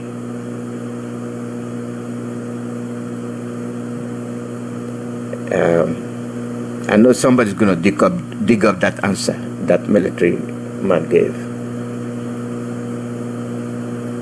And that's why I tell you that they listen to us. And it's like a pre-movie. They talk about democracy, and then you have dictators not being condemned internationally, because that is the type of government they cherish. That is the type of government they want. Dictators that are not dictators. They are not dictators because they are carrying out the wishes of their sponsors, their colonial masters. Dictators in terms of those that are being oppressed, but not acknowledged by those that randomly use the terminology democratically elected. But if it is the one that didn't go in their favor, they will tell you this election result will not stand. They boldly say it. I think African countries are beginning to understand that they have no respect internationally.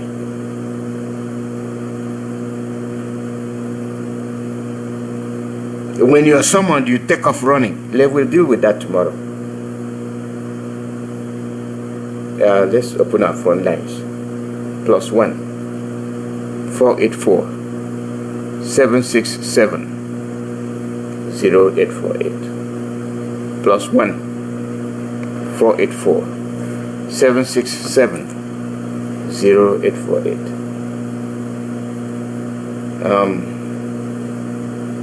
You did not attend. This person did not attend. Let me see how you're going to criticize Macron for not attending the burial of Buhari. Let me see how you criticize Prime Minister of Britain for not attending the burial of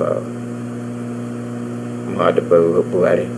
Let me see how you criticize the Spanish president for not attending.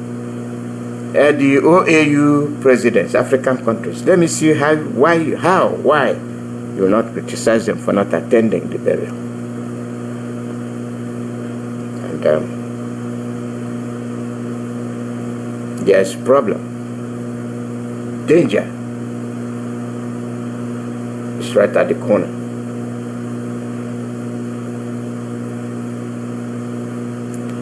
That posture that was presented is very degrading. Very degrading. It's something that carries a lot of shame. But I don't know if we have weight. I don't know if we know how shameful that was, the burial and the activities there around. I don't know.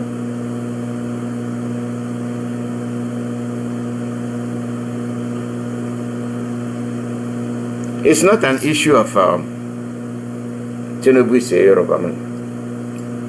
It's not an issue of it has to deal with Yoruba or Fulani. It is the issue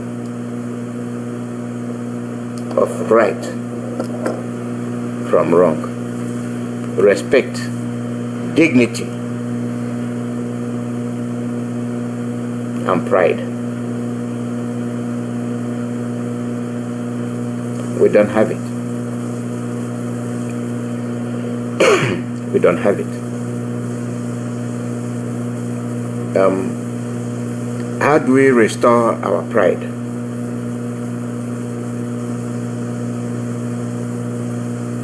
How do we restore our pride?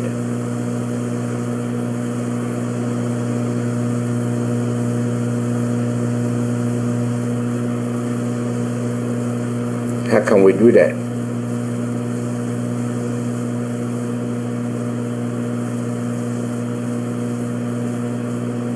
You have to dismantle that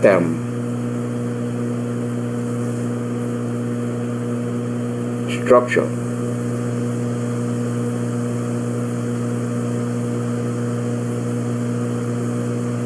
You have to dismantle it.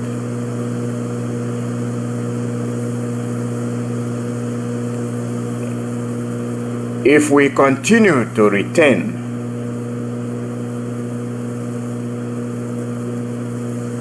the same structure, no progress, no transparency, no respect, no international recognition, how are we going to survive?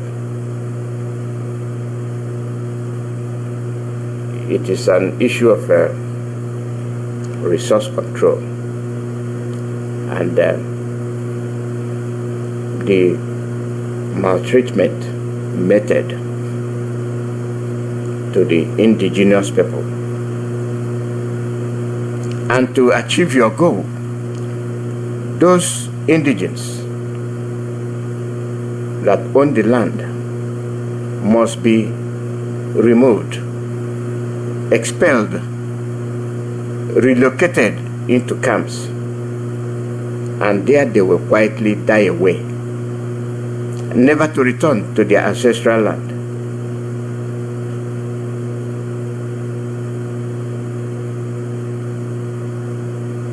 That is what we witness, and that is what we have to deal with. More than they were welcome. Thank you, Mazi. Today I'll be presenting alongside with Mazi Malcolm. So Mazi Malcolm, you have the floor. Hi, Mazi. They were.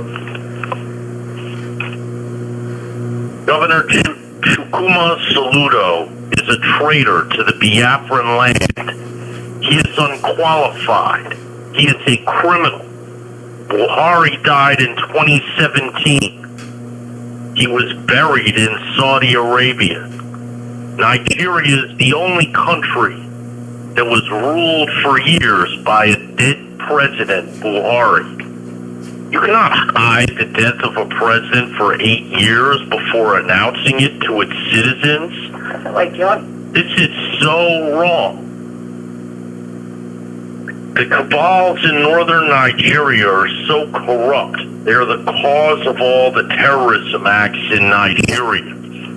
Buhari took several trips overseas because of his illness, since he couldn't build good hospitals in his country. This man, Buhari, took several trips overseas to receive treatments, right? How come all of a sudden he stopped traveling? Did his illness suddenly disappear? Stop kidding your gullible citizens around. Buhari died in 2017. Stop fooling yourselves. Give them a date for a referendum. Enough is enough. Thank you, Mazi. Tell them and let them hear it. Mazi Malcolm, I still need you. We need to talk about something. Sorry, Mazi. So one of your presidents died recently. What's his name? The one that was 199 years or something, 100 years, that died recently. It was announced in the entire world, right? Yeah. Everybody knew he was ill. What's his name again? Maybe Jimmy Carter. Yeah, that's it. he died and it was made known to the entire world. So how come Buhari died since 2017 and they're keeping it away from the citizens? Don't you think this is a crime? Don't you think this is a crime? It's weekend. There's an 80s, there's a late 80s, and there's a sequel in the early 90s called Weekend at Bernie's, where they prop up a dead guy. That's what this is a Weekend at Bernie's situation. Yeah, it is a Weekend in Bernie situation in Nigeria. I mean, yesterday they lied to the entire citizens of Nigeria that their president Buhari died, and yesterday, and I don't know what they're saying, but he was buried yesterday, just yesterday. This is today, today's date, when July 2025, and they're lying to us. And this man died since 2017. Even Mazi Nnamdi Kanu said it in 2017 when he died. Even his wife confirmed it on her Twitter. So it is very obvious. But what bothers me is them announcing, considering yesterday a public holiday for a man who died 8 years ago. But they told us, they said in Islam, they said that a man dies and is buried within 24 hours or for 8 hours, whatever it is. I don't care about their practice. But how come Buhari they kept Buhari for 8 years and you just buried him yesterday? You think you're going to steal people? We are not.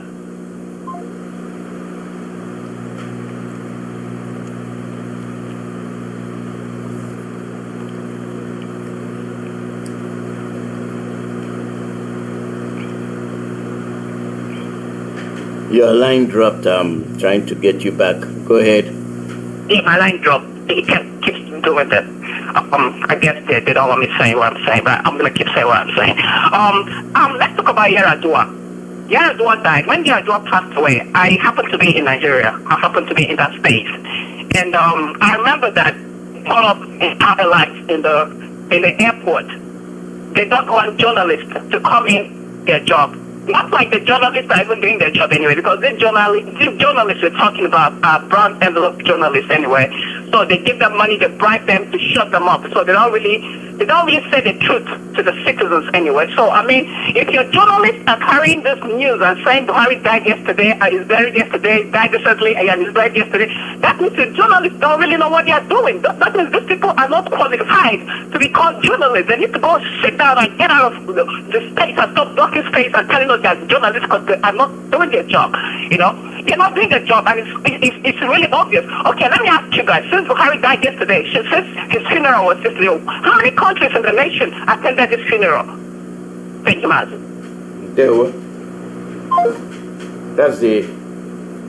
That's the question I'm asking. Malcolm, thank you very much. And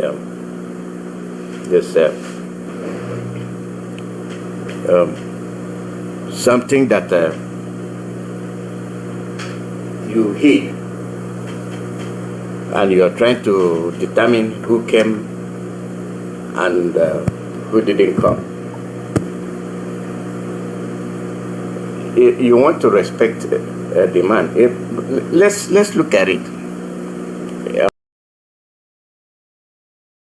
To treat late Buhari that way. But they didn't care. One of them disclosed that they used Buhari to stop them from reclaiming Kwara. That the Yorubas were trying to reclaim Kwara, and the only way they can do is to use Buhari. And that late Buhari wasn't interested in politics.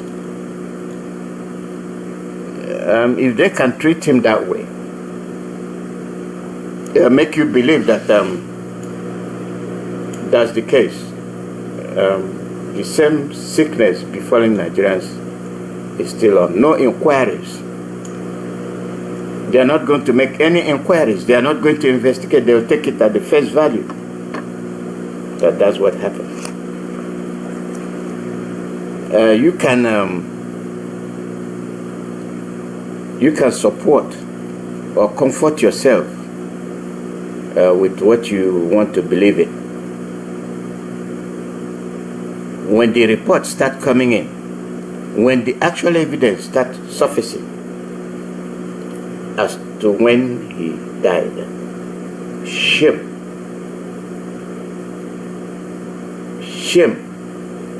will befall Nigerians. Because we have the intellectuals, we have people that can sit down overnight and analyze what is happening in Ukraine. And we have people that can sit down overnight and analyze what is happening in the Middle East. But what is happening in their own enclave, they have no clue. They have no clue whatsoever.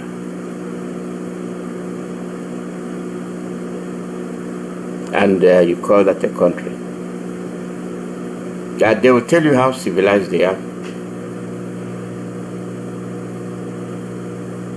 They are civilized. The worst thing you can do is to pretend that you are relevant when you're not relevant in any way, in any shape or form. You're not relevant. But just to make up your delinquencies, you want to present yourself as somebody relevant. It is sickening, and time will tell. Shame will befall all of us. And just like Galloway said, when you want to say something, they threaten you. The call number is +1 484 767 0848. +1 484 767 0848. Caller, your name and where you calling from? Yeah, good morning, Dr. Alozie. Good morning, Ben. Thank you as usual for a wonderful program. You see, my brother, I'm mad as hell this morning. You know, from what is going on and what has been said today on your radio program, the audio clips you play. You know, I'm beginning to wonder. I'm saying to myself, if the Western world, the so-called civilized world, is so corrupt in their system of government, did they just tell them to go around the world and start stealing other people's resources, that they will be supporting criminal governments, and no matter how illegal that government is, they support it because it's going to aid them to steal the country's wealth. If that is the case, then they are morally bankrupt. They're not better than anybody else. I'm serious about it. You know, just like what you said about the type of leaders. In fact, when you look at the type of leaders, you know, that they have bestowed on us, you know, from Gowan was immature.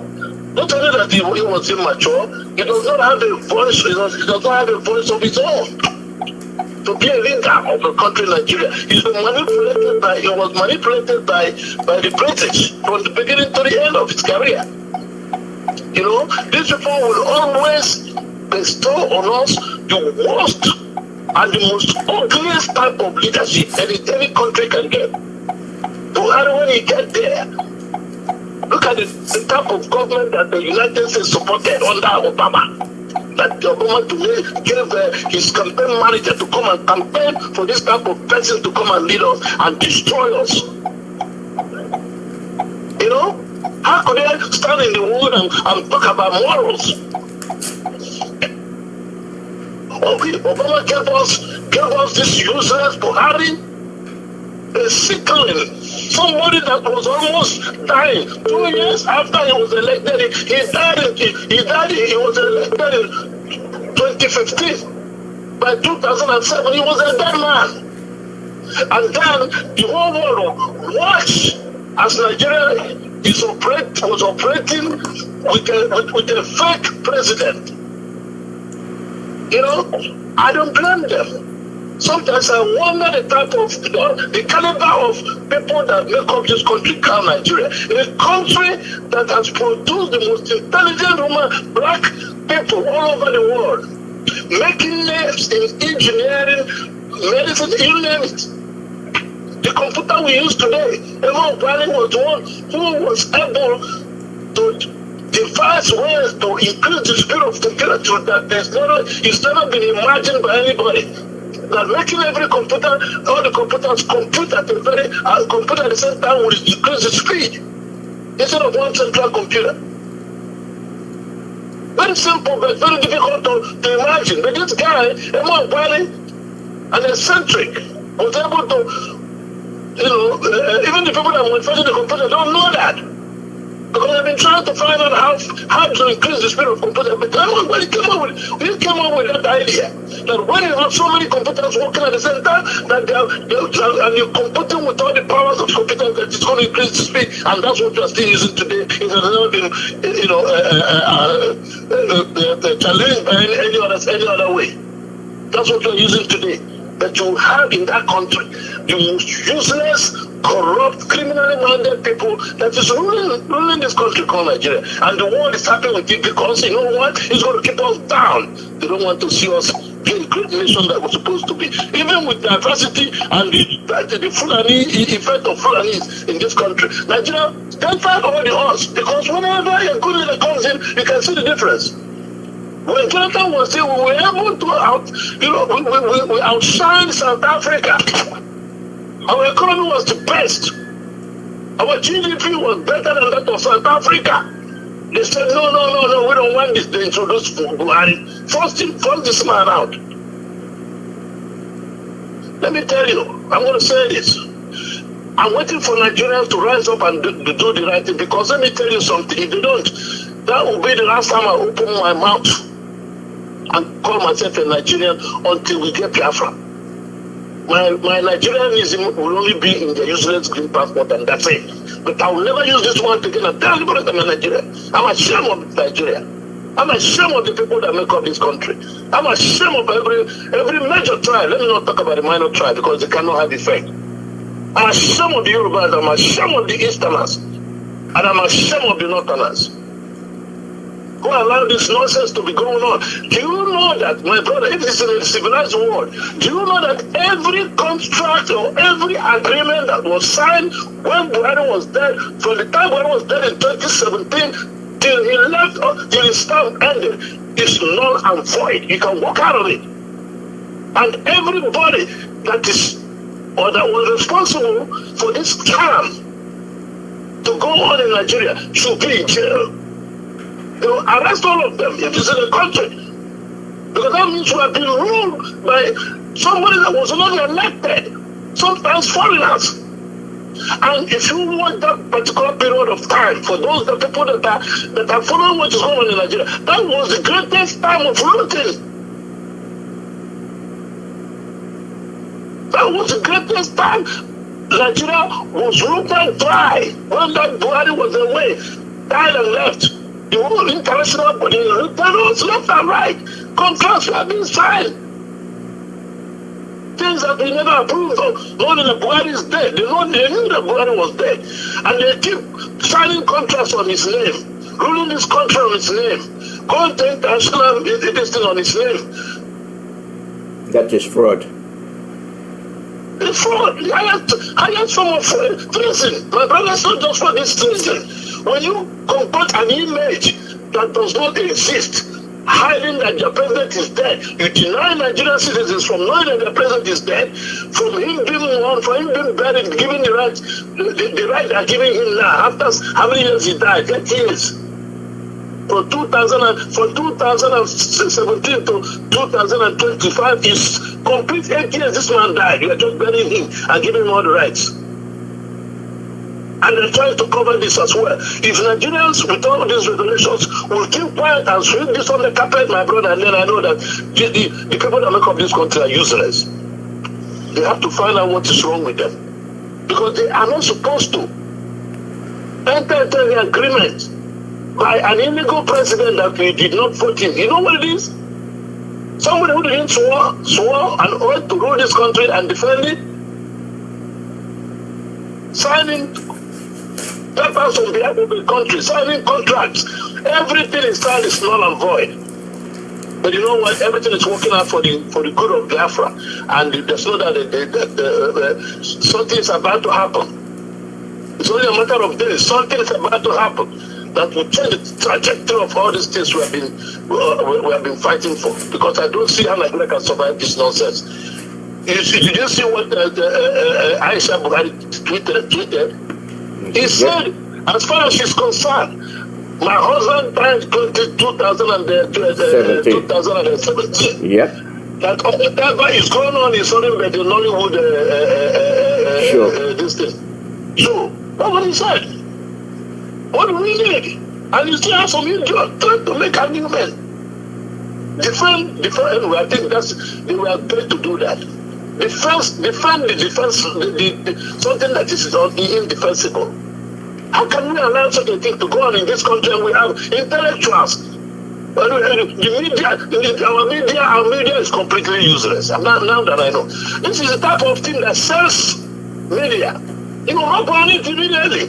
Every talk show, every minute of the day, just like we're doing here in Radio Biafra. That's what every news in Nigeria is supposed to do. Nobody's questioning all these people who are talking. Even Biden has also revealed secret that Nigeria is the only country that was ruled for 6 years, was ruled by a dead president. How can we allow this to happen? And we call ourselves and we go to go there and say, I'm from Nigeria. From Nigeria.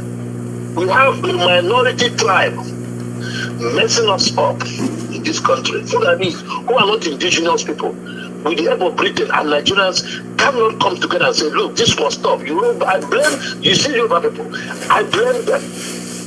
I blame them a lot. I mean, in fact, I'm totally with what happened with Tinubu. I'm totally disappointed.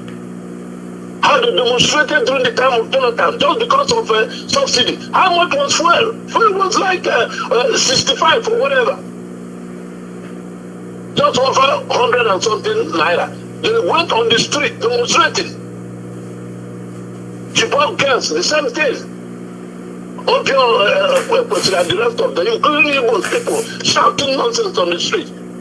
Not knowing that this is a well-planned and orchestrated move to remove Jonathan out of office. Somebody who almost solved the problem of Boko Haram that was still today fighting. Let me tell you, Nigerians better wake up and do something. I'm waiting to see what's going to happen in the next 2 weeks in this country. People will be rounded up, and this nonsense will be exposed, by the government that said enough is enough. Whether they are alive or dead, everyone that has his hand there or was knowledgeable about what is going on and keep his mouth shut should be arrested. This is travesty. I've never seen anything like this happen anywhere in the world. Thank you so much, my brother. I'm so mad. God bless you. Thank you. It is something worth reviewing because Nigerians will not react because we are not the same. Biafrans will react one way. The Yorubas are more interested in who is going to be the president. But they know they are living. That is why they descend on Igbo properties. Their hatred for us is well documented. And they will continue to implement those policies. But do we see that? When you talk about people reacting, they are not going to react. They are not going to set up inquiries to find out when Buhari died. They are not going to do that. Rather, they will talk about the burial to overshadow the actual issue that they need to address.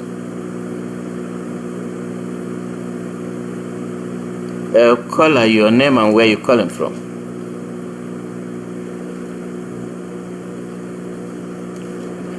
Caller, your name and where you calling from.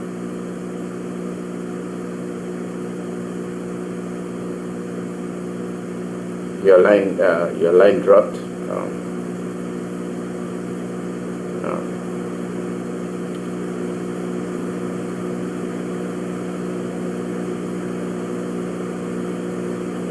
Caller, your name and where you calling from.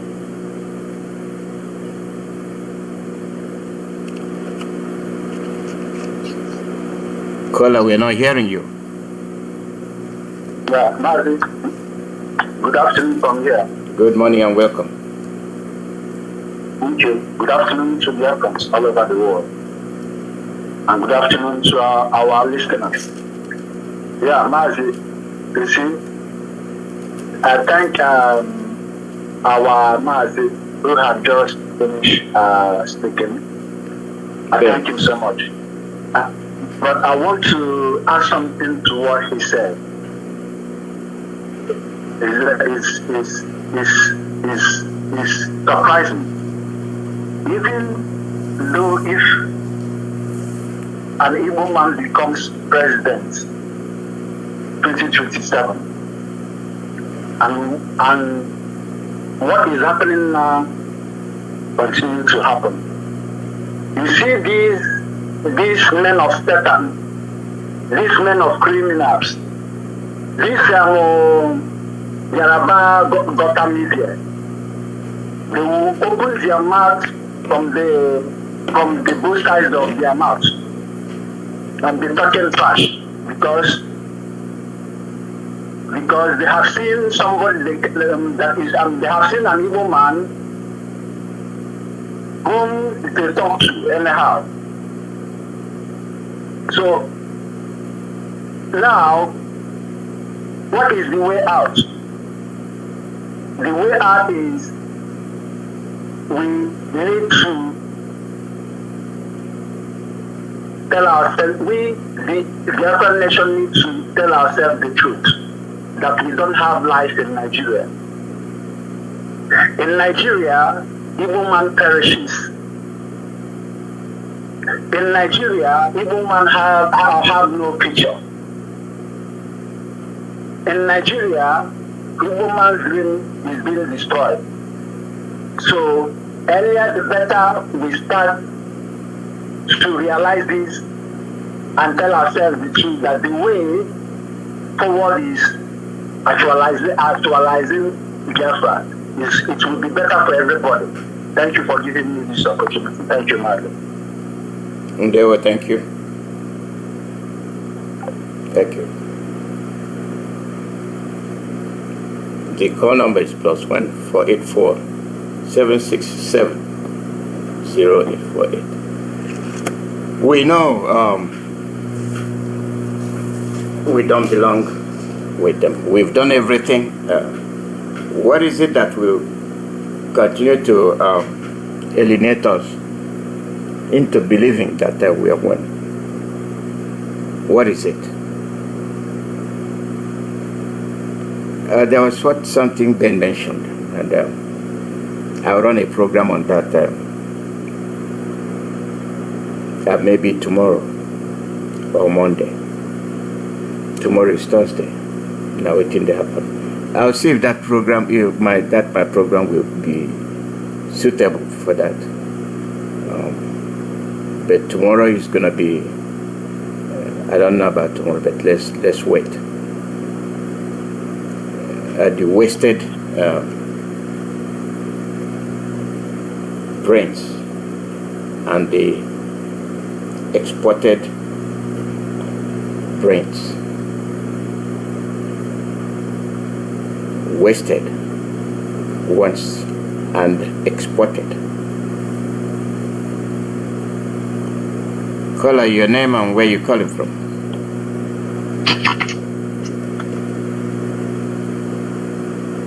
Mazi, go ahead. Okay. All right. Good afternoon, dear friends and lovers of freedom. My name is Ifa Chukwumadabuchi, and I'm reaching you from the Netherlands. Mazi Alozie,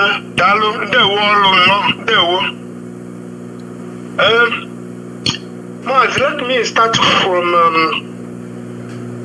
start from George Galloway.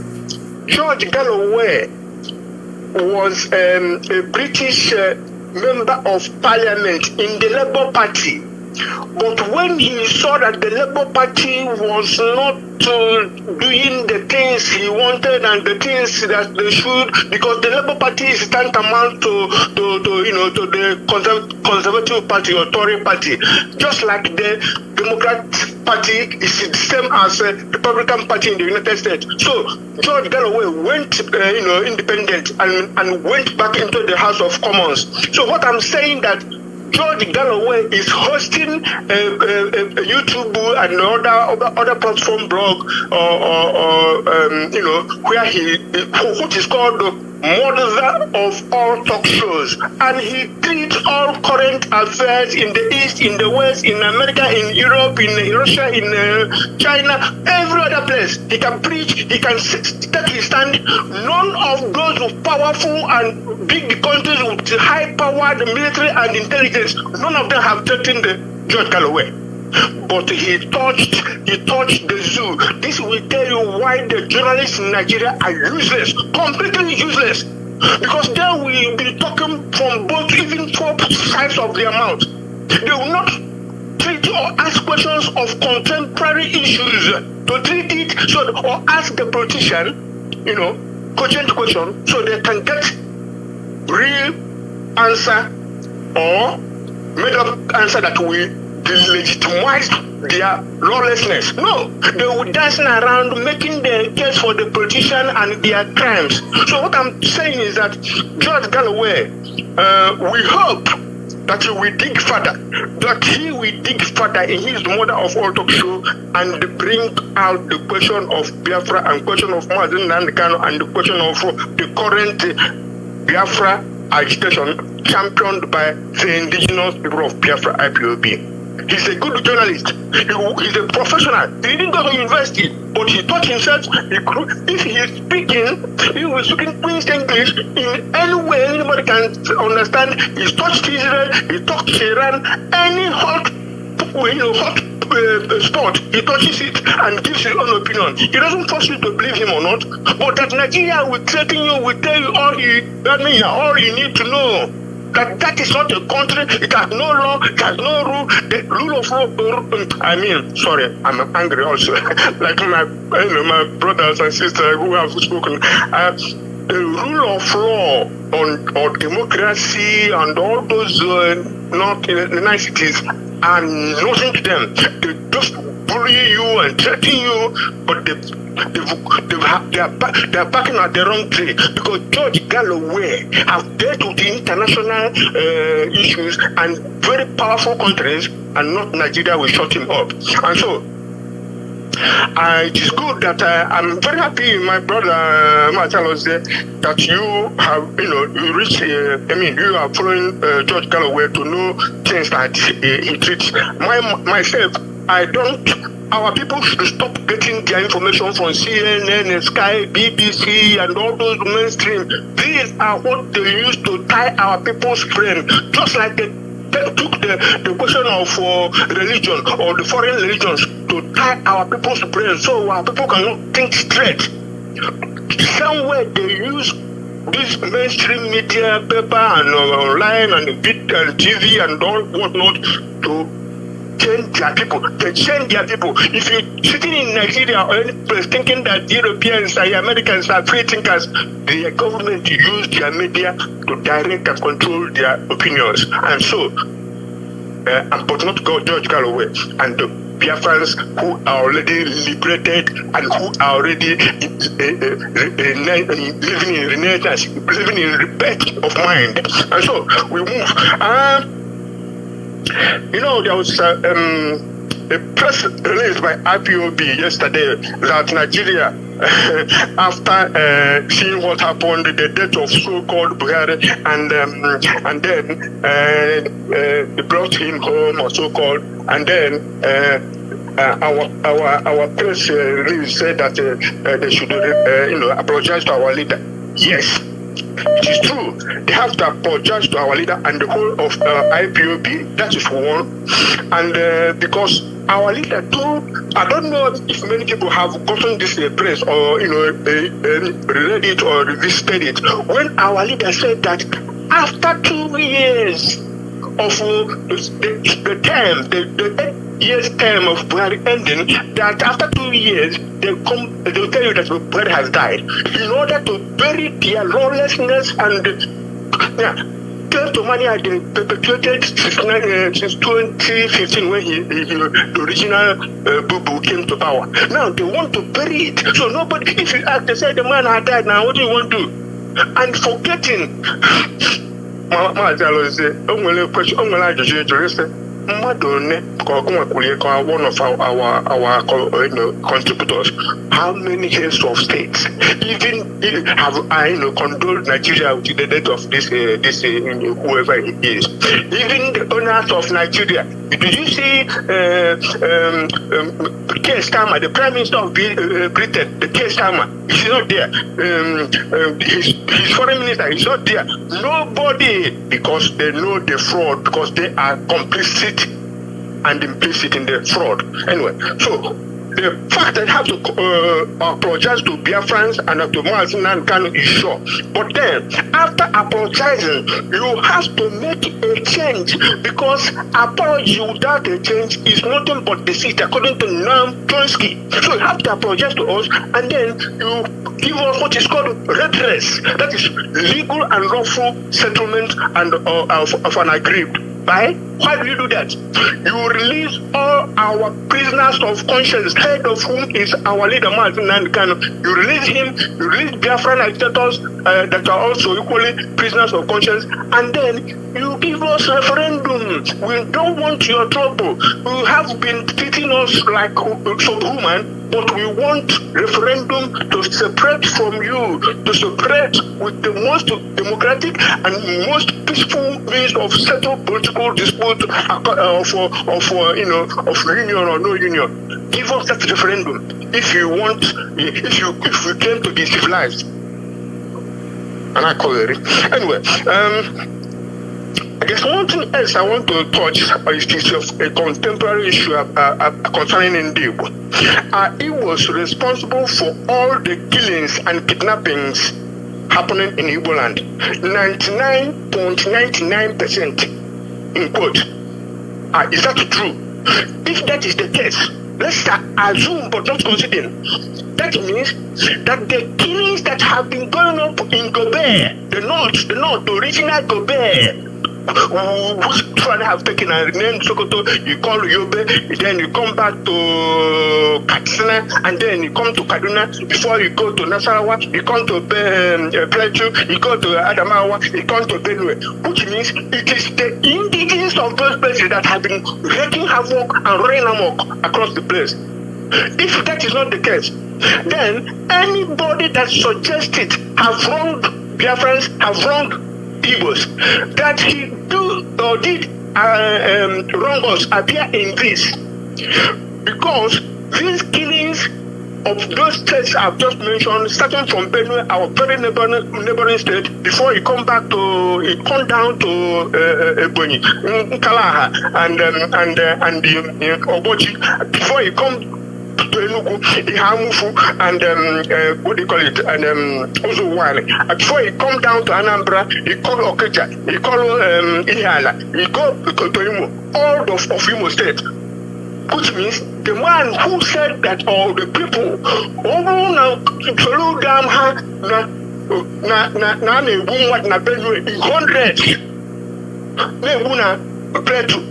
why is it surprising to him that these people who are doing this are coming down and enter Igbo land? Who needs to be explained that this thing is not limited to Benue, that they are in our land, they are in Igbo land, they are in our neighboring states, the Delta and all the South. I don't want to say Yoruba State because of Tinubu as the commander-in-chief. He has failed because he didn't say anything to tackle this lawlessness and the insecurity. Oh, go and make peace with them, make peace with whom? And ask another question. Anybody that is claiming that 99.99% of the kidnappings and killings in Igbo land are done by Igbos, Igbos kidnapping Igbos killing Igbo. Really? You didn't hear that they imported 2 million and over 2 million. 2 million Fulanis were imported in Nigeria in 2015 to fight to get Jonathan out of power. These people who were imported were armed. They came in, all of them, fighting young men of fighting age, no women among them. They took troops into Nigeria. And since then, it's not that it stopped after those troops into Nigeria in 2015. The trooping in continues. It continues. They are armed. Even the northern politicians are saying it. Airfry have confirmed it that they are coming. This what do you call it? Governor of Bauchi State confirmed that Fulani is an international man. Is whatever he is, that they can belong to anywhere. So, and the fact is, none of them is going back. So anybody who is telling you that he was a clean, he was a no, it's all propaganda. It's disingenuous, and that nonsense has to stop. So we'll talk about the solution to the damnation called Nigeria. The first step in solution is to release Mazi Nnamdi Kanu, our leader, and the leader of indigenous people of Biafra, yes, and all prisoners of conscience, that is, political prisoners. After you release them, what else you will do is then again give us referendum. Let's settle the question of union of Nigeria or not. We don't know these people from Adam. We don't know them till 1914 when Britain formed Nigeria. We are not sharing this with them. Let's give us Biafra exit referendum. United Nations and African Union will provide the referendum so it will be free and fair, and let the chip fall where it may. My people, support our leadership, support the Eastern Security Network. Very important. Nobody, no one will separate IPOB from Eastern Security Network because they know what they're doing. They want to separate us from people who will say we no agree. We no agree. We and the IPOB and Eastern Security Network is two sides of the same boat. So let's join hands and restore Biafra. God bless Biafra. Ndewo Mazi Alozie, ndewo. Ndewo. The call number is +1 484 767 0848. +1 484 767 0848. Mr. Galloway led the foundation and the bricks. So let's take it from there. Caller, your name and where you're calling from. That Alozie, Mama Yoran up there. That Alozie, Iyke, on this planet Earth, Biafrans, no one any line on this planet Earth. Yesterday was a very big shame to the whole world. Occasions come there. The burial of Buhari, former president of Nigeria, who died in the year 2017. They are burying him now. The highest scar, both to American government, Trump, currently. You know, say Buhari don't die in 2017. Both to Britain, we create Nigeria. Are you people see the type of shame you use in Nigeria and all the leaders? We no one make all of us safe. United States, the Muslim people want to Islamize the Christians. And let us see how it will work. Biafrans, if you don't say you'll be father, if you don't say you'll be bishop, if you don't say you'll be pastor, this is the time. It is very important. The highest corruption in this Nigeria, where they carry on for a grandchild. He butchered us, massacred us, everything, and they know. Only to make sure they Islamize the Alozie. The Alozie no break him. Makandi, what was soon to Jakuko grow in America, also invest. Pay Menani, Biafra, couple of times. When I say we completely was stupid and idiot, you can't check your sense. Ejila Kuku got a certificate in the PH. We're common sense. When I say our alarm panel, alarm only on this earth. On this earth. The only portion Chineke gave we will be Biafra. And the people don't get the sense in this one. You know, carry the cost. So that anyway, if you don't want to talk about P2B because you know attend the burial of an impost, then when I say P2B get the sense. Because you know, say even without being a president, they still live. It's a very excellent P2B. You know, he's coming back. what he came to do, take from you and make sure that Nigeria is good. You people did not give in to him. Let one year John, well, kisses get from it. Good Kadam Aguzan in a cat, Purukos, Sukula, Pigaro English. But everybody got that to be, I don't know, and the because you are one of the cost to human beings on this year, because Buhari died 2017. When I sat up, when I used to play 419 for all of us, God check that Nnamdi Kanu. 18th, he told us this thing on time.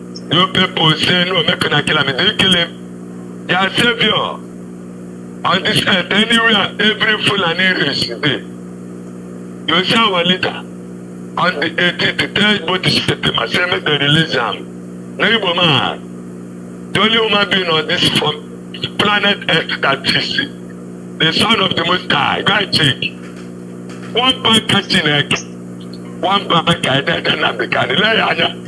Or the Kanu, or one people or Korea, or push on one, or Omotaka. But also can't tell you on him prison. One day, 18 times released that about the Sharai Omotne. I will go census. Fulani, your people know them for prison, can check. And if you know say you be a lawyer, go to Barrister, this is the time for you to go to all these places and make sure that all your people are out from that place.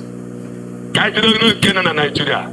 Every Biafrans wait there for prison, wait there for Nigeria. Don't worry, 18th. I said then the can is coming out, you people are coming out with me. Oh, so that the Fulani go and build their own police and put their own people there. And if you not say you be Biafra, from this minute, make sure you don't call your people police anymore. Make one, you know when you go second, get one and done, eh? Or give one the police. I got one in every so kind of man. Got what Fulani police. If you want to pick a guy, also can switch car with you. And the dead is a milk one here so that the new Bonaga no quiet.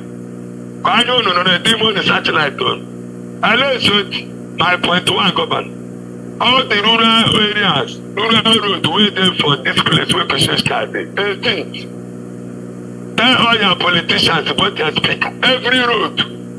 So that all the old women, the pregnant women, where they say of all this place, you know, go die. That them be the people where they disgrace your name. And to immediate effect, we get the people from here, we live with us here.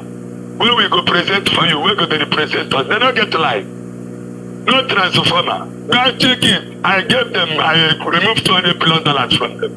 I put it on the 18th. So that after 18th, all the politicians wait there for here, we are there. If 18th, if you not think so, I want the powerful for all of us here. Make all the rural roads. They like this, pass 18th. Then you make me know if I get the money or I don't get the money. Because $200 billion is a chance play. First phone will be full, second phone will be proper finish. That Alozie no ko anoya ona hapa. Apute jila bega anu sueta. Ona hapa. Ageme 18 to kukuda. Before 6 p.m. That Alozie tikwela haka. Aga po kishneska. Iya carry $200 billion. Agma go agme kuyanga. And the telephone $100 billion. Okay, that Alozie. Try ana kwa yoko. Radio ya when I fit back, yeah, not accusing me. I'm going to get the crime. I'm not going to this kind of they shake with Omawa. I know they shake with my ancestral land. I bet you that I'm a Shikahana. So that if you don't say believe that say no Mawa, touch a patch. That's Omawa. If you don't say Biomawa youth, touch a patch to a car. And we know they shake 1967. Omawa was there to make sure that everybody was safe. Remember first aid and that immigration office, no going out and no going coming in. Make sure no going out and no coming in. My Umawa must be safe. If other people don't want their country to be safe, my own village, I tell you why you don't want my village to be safe. Okay, so it can't catch someone. So that you could carry them and they teach you a lesson. Oh, no, I'm not to tell. Oh, yeah, but till the time, I want to take the time. She tell me to run out by the country. I'm going to 1 o'clock, 2 o'clock. I'm going to change your cup. I'm going to piss in a cup of this. Oko bosono kwa ka bo mag. Omo ani lo na ni ba be de ko ya kana so to no no ko. Na wo no me ro mo no chepusha. Umu woko na wo ko ba. Doko bo no le sitai kwa o. 18th. What Igbo Congress in America? If you know the president 18th. Before I come here, I go back to Alozie. That is all 100 and I question. My mommy did not see you. My mommy wanted. Only I look at the color Luchi and your Tagala. My mommy about that, I'll be a cushion what I not in a boy is dead. Look, I go saying, Umwani Bengon or Chaban, and Yakamawan, your match, I don't know. That is our kind of woman, your Masuno, have it in the Dovia. Yagana, son of a mill. Now, I will try to Nnamdi Kanu. I'm important. Why, Yoma? I will try to my country coordinator, Sundu Shanoga, promising I must do it. That's the ticket to the money that I get to coordinator Sinile on Abia State, Bostaba. That is the Megate to the Lele to Kayani. Basonu can make it to Hasolo. That took a friend. I make it to a season. Camera the type of people I am the China in Europe. France, Ireland, 18th. I don't believe no good dog, the one alone, and your kisses can't get another can I have a little alone. Trump, my beloved papa. That was a natural put Trump. And the world, the Nigerian rule Trump. That was that question. The question was Trump, Trump that. So that Nigerian government will go see Trump live. When I want to do Trump, make go Canada get Trump. No be go get Trump. But let's see brother here. Then that I very to brother me forward now. Brother could be. That is the church for you to. But then we talk about that the brother could be. I get could be. I get to go the leg man. Leg. I can't touch. Mommy, if you know my see, brother, plan for the list that because he said that they will not be there. This is the joke. And they want to like a company, like a cut of bill, how that she did, and where they did. Then that's the party that 2017, they kidnapped them at the Kanu 2021, or party kidnapped press. When party was alive, they released them, they seated them for television and died. And died. Because the spirit of the way see they die. And then they talk up. Oh, yeah, no, Ghana, to 21 years. They were ready. And so they woke up. I can't tell you put that on the politician bag. That is it. But the Korean given it over that. And the Ghana to kill your cook. On the call. I go to church, can you $200 billion? Oh, no, I will pull it back. Who me top? You want to call you on Africa. Can't have a go here. I don't know what it. Oh, yes, I can obey him. Over that. I think we'll easy. I'm a blood American alley. Alana. Oh, but the South Church can't do them. Let them put up and understand that we're going to do Alana. You want to go to Why are France? There were the call number +1 484 767 0848. Radio Biafra USA. We there here. We there. I know where I know. Alright, will summoning, revealing the hidden facts. Things that they don't want you to know, and they are telling you politics. All they tell you about is politics, and that is filled with deceit and lies. Call out your name and where you call it from. Mazi Alozie. Salachi. Bolam Chindewo. Otuto manamo. Nga na-ekedekwe kwamgbe Mazi Alozie n'ọrụ omi na-arụrụ ụmụ Biafra n'ụwa niile. Enyiwe na-agba akaebe anyị ụmụ Biafra, ụmụ IPOB n'ụwa niile. Chukwu okike abịama nọnyere unu. Chukwu okike abịama nyenu ọgụgụ isi amamihe before nduzu Nigeria afọ ihe na-abịanụ. IPOB afụghị ya very far away. Mazi Nnamdi Kanu Ọhamadigewa na ala Biafra, Jesus of our time. Chukwu okike abịama ọ ga na-eri na-eke orie afọ nkwọ afị nọ n'ala Igbo. Ala Igbo ga na-echekwebe gị Mazi Nnamdi Kanu. Ị ga-adụ ka echi maka na echi adagwụ agwụ. You tell the zoo that zoo must be wiped out from the map of the world. But some people take it as a joke. And it's happening in our two eyes. Nigeria is collapsing. Nigeria is coming to an end as a country. Nigeria will never survive because it's not a country. It is a British product. It's Britain that designed that country called Nigeria. They designed it finished, but it will be destroyed now. Nigeria will collapse in the name of Chukwu okike abịama because Chukwu okike abịama did not create Nigeria. White man did. Where is Buhari? Shame on you people. Any Igbo man that more Buhari will die in shame like Buhari. Any Igbo man that will go to North and tell the Buhari family,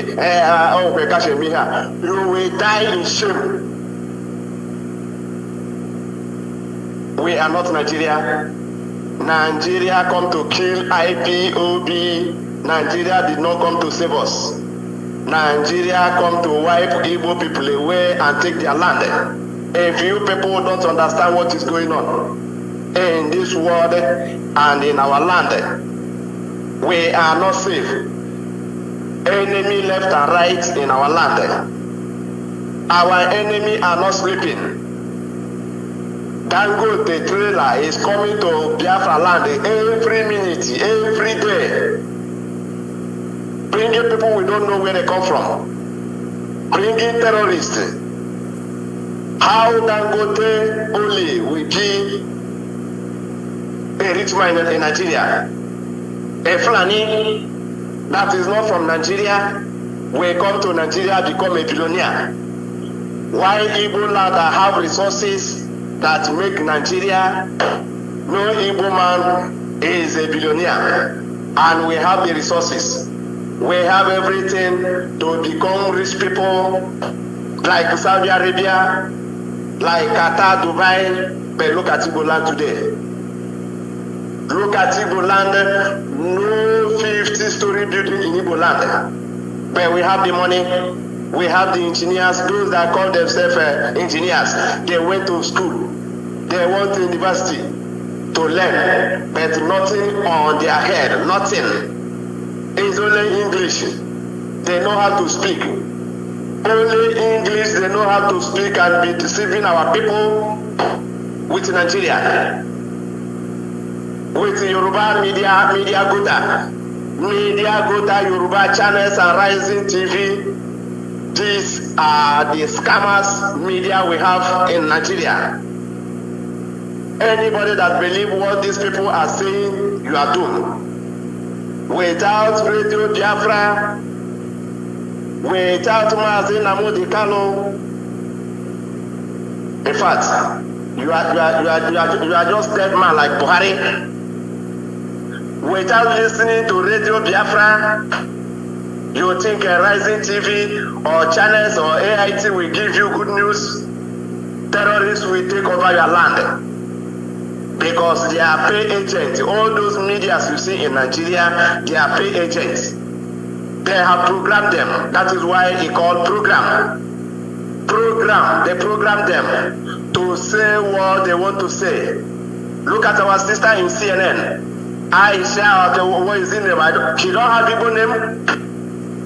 All these our sisters and brothers working in media, in BBC, in CNN, do you see them? Because they program them. They program all of them. Radio Biafra, we say it the way it is. We are not program people. We are live. And as you hear it, that is how it is. Nigeria is not a country. Nigeria is a terrorist country. All of them you see there, going up and down in Abuja with the Fulanis. All of them are terrorists. I rank all of them as terrorist people in that country. Even our Igbo politicians that support Nigeria, they are also terrorists because they don't support those that are killing your people. You support those that don't want your people freedom. You support those that are clamoring for one Nigeria every day, like a Rising TV. I never hear any referendum in a Rising TV. What he just focused is how we will make Nigeria good. How, what is it called? P2B will be Nigeria president. P2B, are you a Nigeria? P2B, Nigeria, is it a country?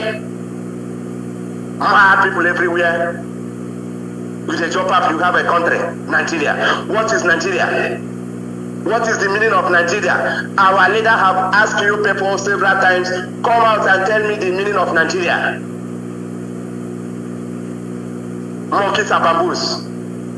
Every day you claim you have a country no light, a country no road, a country no any sports in Nigeria, no Sunday in Nigeria, no tennis Grand Slam in Nigeria, nothing. But we have oil in our land. But nothing in Biafra land. Nothing in Biafra land. In fact,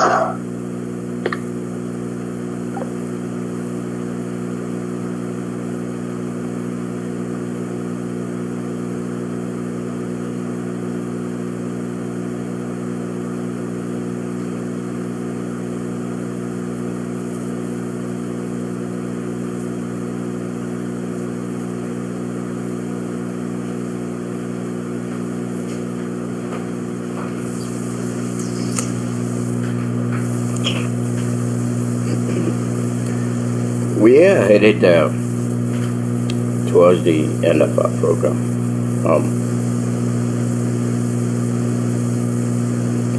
It's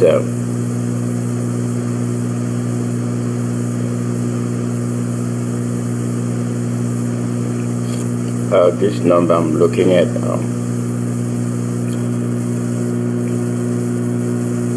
I don't know. The call number is +1 484 767 0848. Radio Biafra USA. We express our thoughts. It is for our people to listen to the contributions made by people. These contributions are the things we use in shaping our future. We use them to shape our future. What we expect, what will be the outcome of things, where do we go from here, and the outcome. We are human beings, we are people,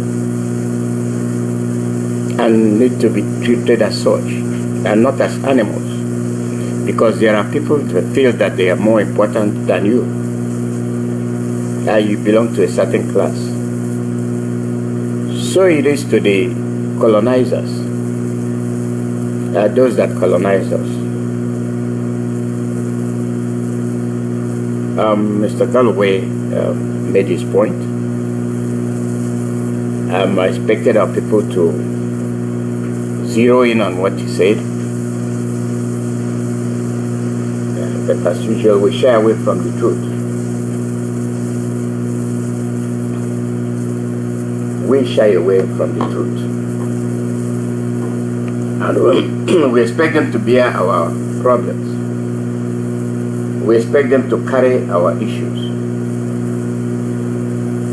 But we are supposed to do better than what we are doing.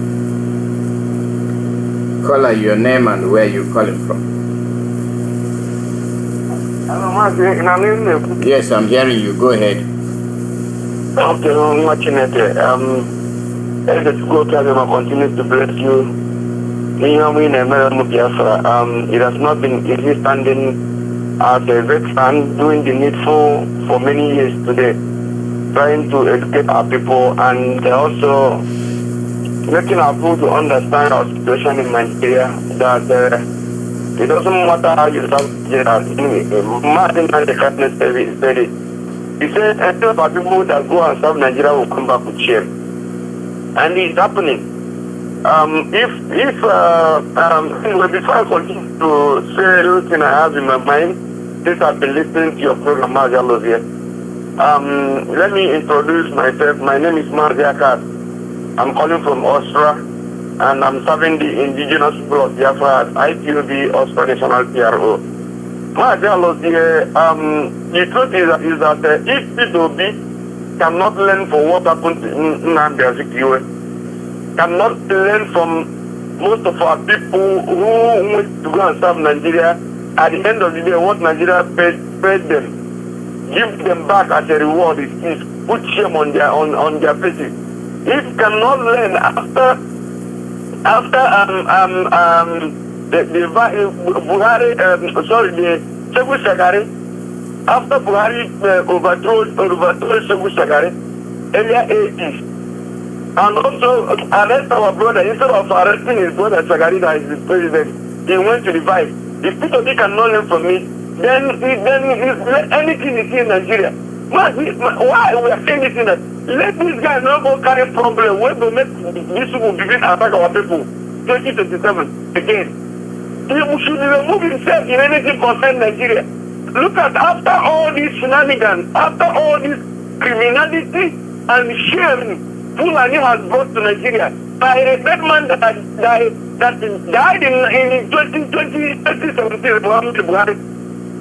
After all the shenanigans and the idiotic things they are doing in Nigeria, at the end of the day, they want to rob Peter face. He didn't come to Muhammad Buhari burial. So what is Peter coming to burial a man that died in 2017, or is he coming for another man that died in 2025? I don't Mazi. Earlier, our people will understand that Nigeria is not meant for them. Earlier, the better for all of us. This idiotic, what is it called? All those of Kanu that cried because they didn't give him Senate president. You see, this will not have shame. This 2027. These guys are ready to know what they are going to do, because anything that will happen in that election, if they carry themselves put this anything what they see, they take. IPOB has been shouting, our people should come back home and join this struggle so that in unison, we can be able to go out of this country and have peace of mind. I can't come out. But I thank God today, it doesn't matter what these few people that are deceiving themselves in Nigeria, because about 90% or 95% of Biafrans all over the world is with us. It doesn't matter whether they are inside IPOB. What will make you to understand what it is? Let there be a referendum today. It will be like even the 1% that will vote in Nigeria, we are not even sure.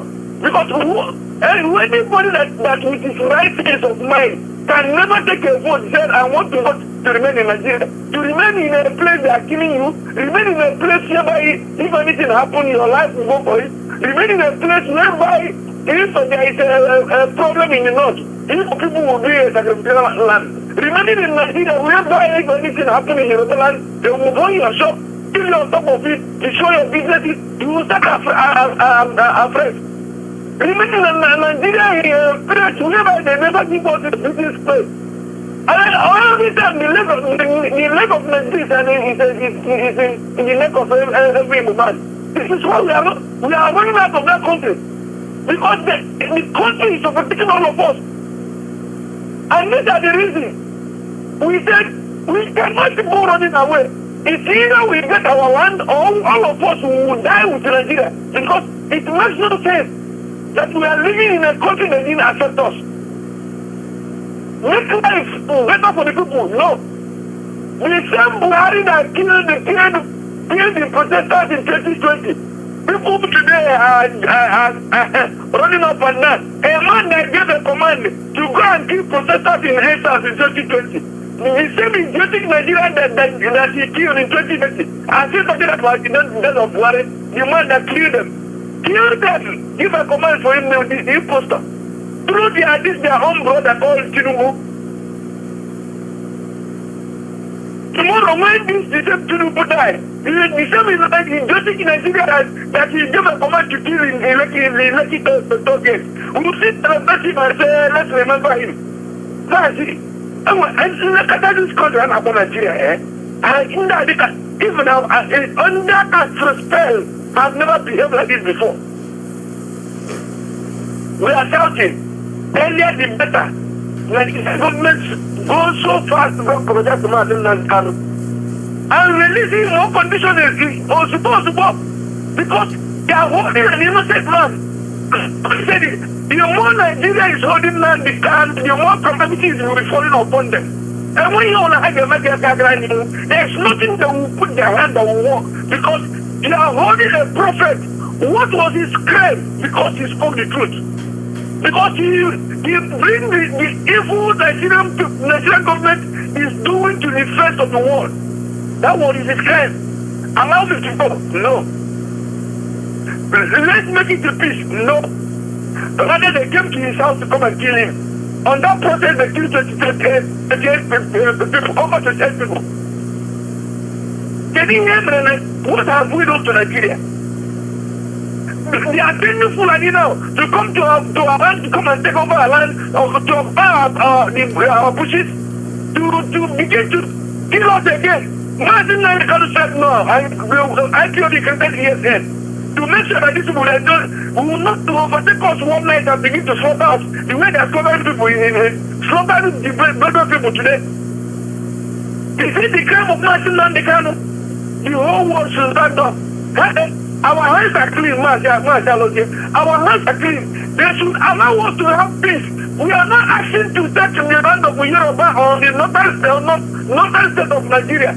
We are on our land and said we want to be free. Allow us to be free. And the world is watching. Everybody know about Ayakefe. Allow me to be free. It's not a bad thing. We must continue to fight, Mazi Alozie, and we are not going backing down until we are completely free from Nigeria. It doesn't matter what they do. It doesn't matter how long it takes. We must keep on exposing Nigeria until one day they will say, no, the shame, like the shame where IPOB people will put on the faces all over the world. That cannot have peace of mind until they say, because we use someone as ever poor. Mazi Alozie, the spoken will continue to bless you.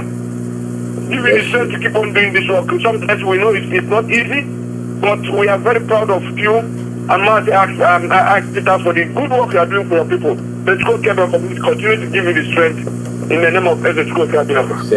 They will. And you too. They will. They will.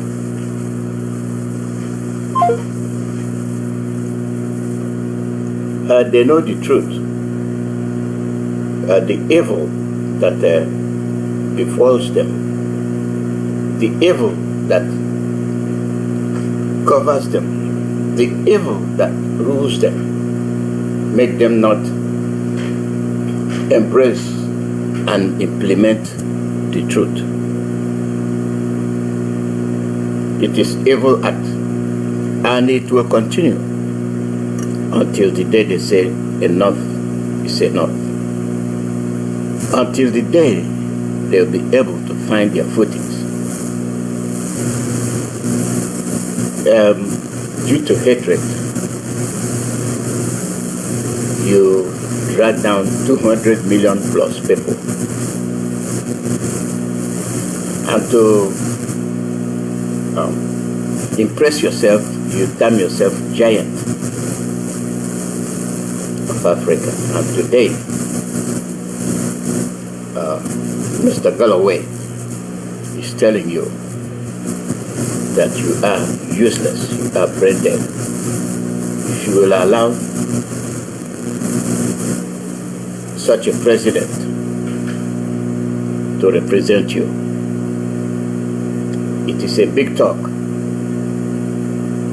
It is a big challenge. He is British.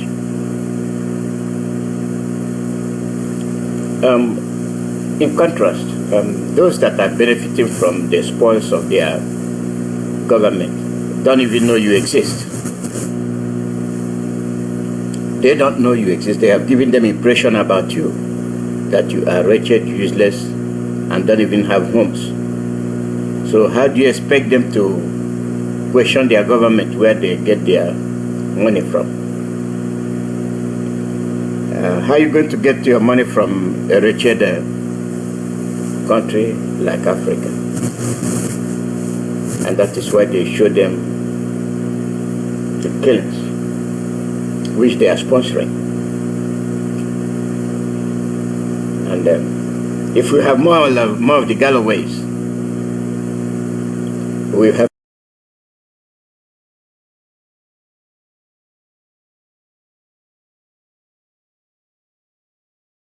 to expect a brighter future.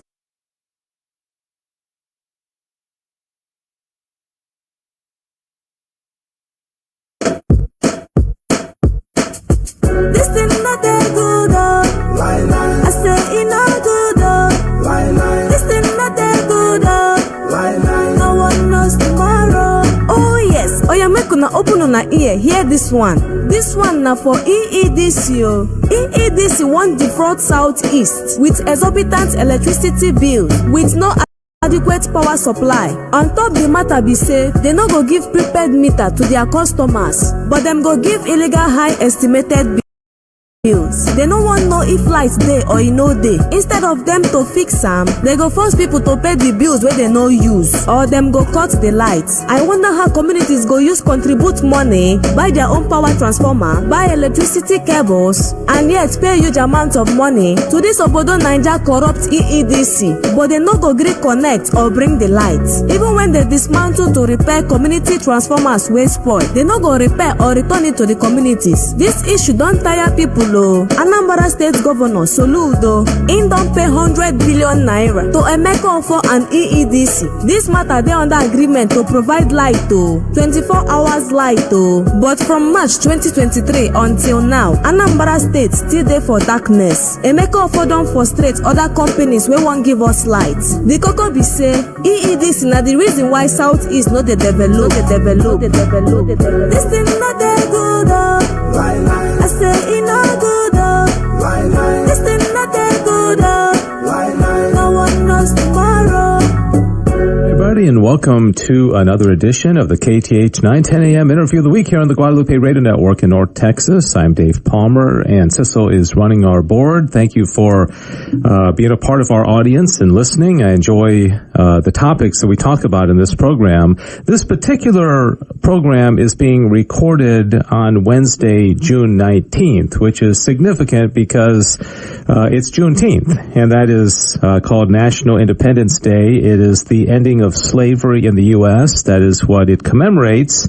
And we didn't plan it this way, but we are talking about a topic that is very related, not so much related to the United States, but to the country of Nigeria and to the Republic of Biafra. And if you are a regular listener of this program, you know that we've done several interviews about the situation in Biafra because we have friends here locally who are from Biafra, from Nigeria, and they really want to bring to our consciousness and our awareness what's going on there, because often we Americans are very focused on what's going on right here, and we don't really know what's going on in other parts of the world, and unfortunately it's not reported a whole lot in the news either. So I welcome in studio 3 guests, principally our wonderful friend and often volunteer. In fact, she was here for our recent summer share-a-thon just last week, Augustina Mazi Alozie.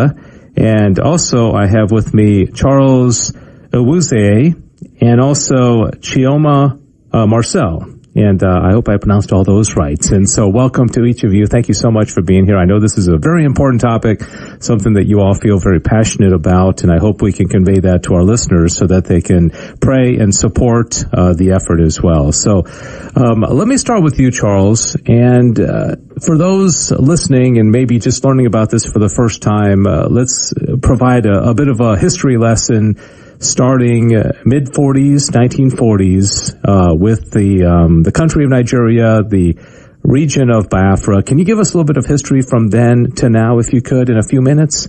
Yes. Thank you, Dave, and thank you, listeners, and thank you, Guadalupe Radio, for always being there for us. And today's appearance here is an act of providence. America is observing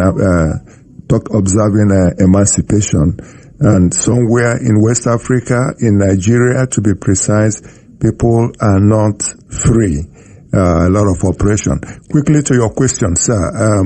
Biafra is located in Nigeria, within Nigerian territory, and Nigeria herself had her independence from Britain in 1960. But a little after the 1960, barely 6 years after the independence, there was crisis, which led to pogrom, which first of all started with a military coup, led to massacre of the southern Christian people, and this metamorphosed and pushed Biafrans into self-defense when it turned out to be a genocide and a jihad in disguise. So, but before 1960, what we have in Nigeria at the time were skirmishes here and there, especially in the north, that were targeted against the southerners, against the predominantly Christian Biafrans. But we didn't, it was like, okay, yeah, you didn't belong here and you don't know what is happening. But when Nigeria became an independent nation, it dawned on everybody that, hey, this is what it is. It is a jihad. It is a genocide. We went through 30-month civil war, and from 1967 that ended in 1970. Unfortunately, from 1970 to this day, that genocide is still going on in Biafra land. It's systematic. You don't see it, but you feel it, and you know it's there. And people in Biafra region are scared. Everybody is frightened. We don't even have intellectuals speaking for us again after the death of one of our brothers who will dare the bull in the eye and tell them, look, what you are doing is wrong. So nobody is speaking, and it has generated and increased the pressure for Biafra to seek self-determination, so that rather than get us all killed, let us be on our own and stop the massacre of Biafran people. Mm-hmm. Can you give us an idea, how many people are we talking about from, I guess, mid-60s or so when you said the trouble started? Here we are in 2024.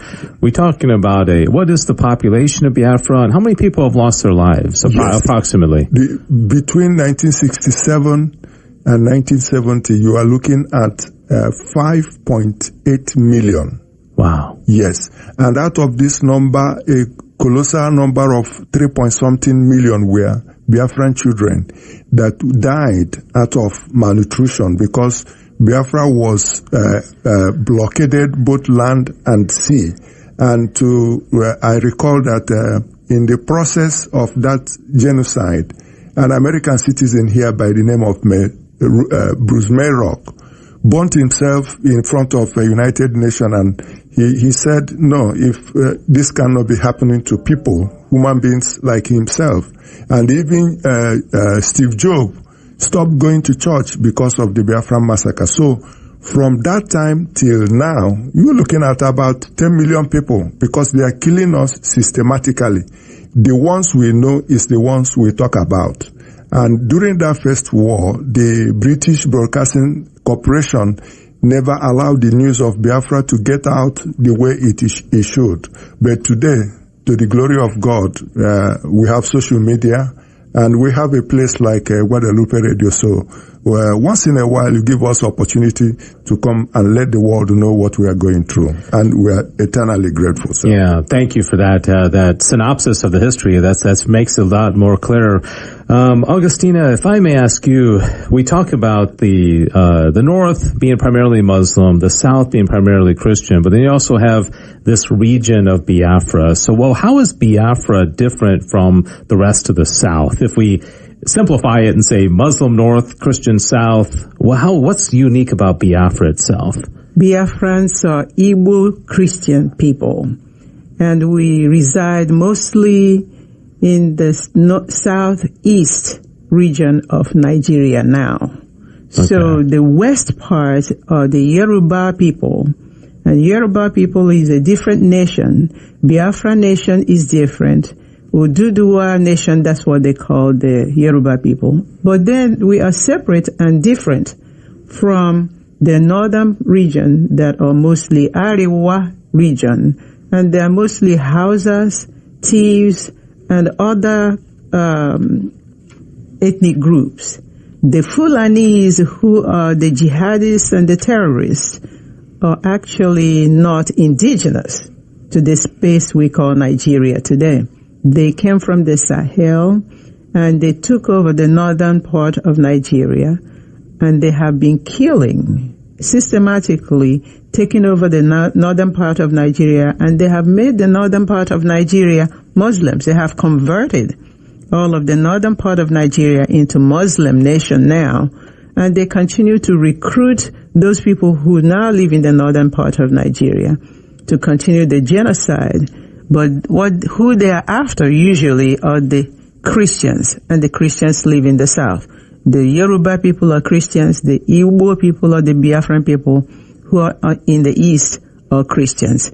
So now that they have Fulanized and Islamized the northern part of Nigeria completely, they are now pushing southwards, and they have been doing it for many years. The genocide against the Igbo and Biafran Christians is real. And sometimes we think these things are made up stories. It is quite real, because I'm coming back from Biafra Nation. Just came back about 3 weeks ago. I went there to visit with my relatives and my friends, and Christians are today, even as we speak, being killed. Now what they have done is that they have exported the state actors who are military. The Nigerian military has bought into the Fulani Islamization of Nigeria. And why do they do that? Because the people who are leading Nigeria are all Muslims. The president of Nigeria is a Muslim. The vice president of Nigeria is a Muslim. They have always insisted that Muslims and the Fulani people rule Nigeria. And this is made possible, I think, by some of the Western powers. And Britain is who we lay this at their feet, because they colonized Nigeria. And when they left Nigeria, they gave the power to the Fulanis, who they thought would do their bid. And what they wanted is just the resources from that region of the world. And the Fulanis will give them the resources of Nigeria. the other nations contending Nigeria were not able to promise them that, so they gave power to the Fulanis. The Fulanis have now Islamized the northern part, and now they want to take over all of Nigeria. So everything that is happening to the Igbos is stemming from the fact that in the land of Biafra is where oil and gas deposits in Nigeria is. And because our region contains the oil and the gas, Biafra land is under siege because Nigeria needs it to be Nigeria. If there is no oil and gas in Biafra nation, there is no Nigeria. You wouldn't even hear about Nigeria. Nigeria would just be one of the African countries that you don't hear about. So what we are alleging and what is actually playing out in our lives is that we are very, very poor right now, even though we have the most resource in Nigeria. The oil and gas come from our land. But the British government supports Nigeria to continue to get the oil and gas to subjugate and suppress Biafra nation so that they can hold us. They're actually holding us hostage so that we can continue to be there, to supply their milk, supply the oil and gas that makes Nigeria go. So the natural resources are in that part of the country. And that is why they're holding us, yes. Well, thank you. I want to come back and hear more about your time there, because I know you spent a number of weeks in Biafra recently, but I want to bring Chioma into the conversation. And what would you like to contribute as far as your take, or maybe what you hear from people that are there? Do you have relatives there? And what do you think our listeners should know about the situation there? Thank you very much, Dave. Thanks for bringing us back again. Actually, we do hear a lot that is going on. And with what my sister just mentioned, that Biafra land is under siege because of the resources. Currently, Biafra should be the most peaceful area in Nigeria. But the government of Nigeria don't want it to be so. We have peace-loving people in Biafra land, but Nigerian government doesn't want it to be so. So currently, as we are speaking, on the 30th of May, like my brother said, the government sent down about 10,000 military troops to Biafra land. And when you come into Biafra land now, with people's reports, every pole is mounted either by Nigerian military, a kind of checkpoint. If it's not Nigerian military, it's the naval people on the road, it's the police, it's the DSS, that's the civil secret service department. They are all every pole in Biafra land, and this is not obtainable in every other part. It's not, you can't get it in any other part of Nigeria. It's only in the Biafra land. And harassing people are being harassed every day. You're going to work, you're gonna come down from your car, like the latest report we got. You come out from your car, walk past the military checkpoint, raising your hands up. Then they're not even searching the cars. If they're looking for something, they should be able to check the cars, but no, they just want to humiliate people. And they're gonna extort money from them, and when you're not able to extort the money, they take you to their station. And we've had a whole lot of dehumanization treatments on our youths. Mostly they're picking the youths. If they see any mark on you, like, you know, tattoo is a common thing in America here. But they see a tattoo on you, oh, you're a criminal. They take you into the either to their dungeon, wherever they want to keep you. Some of them, they do kill them.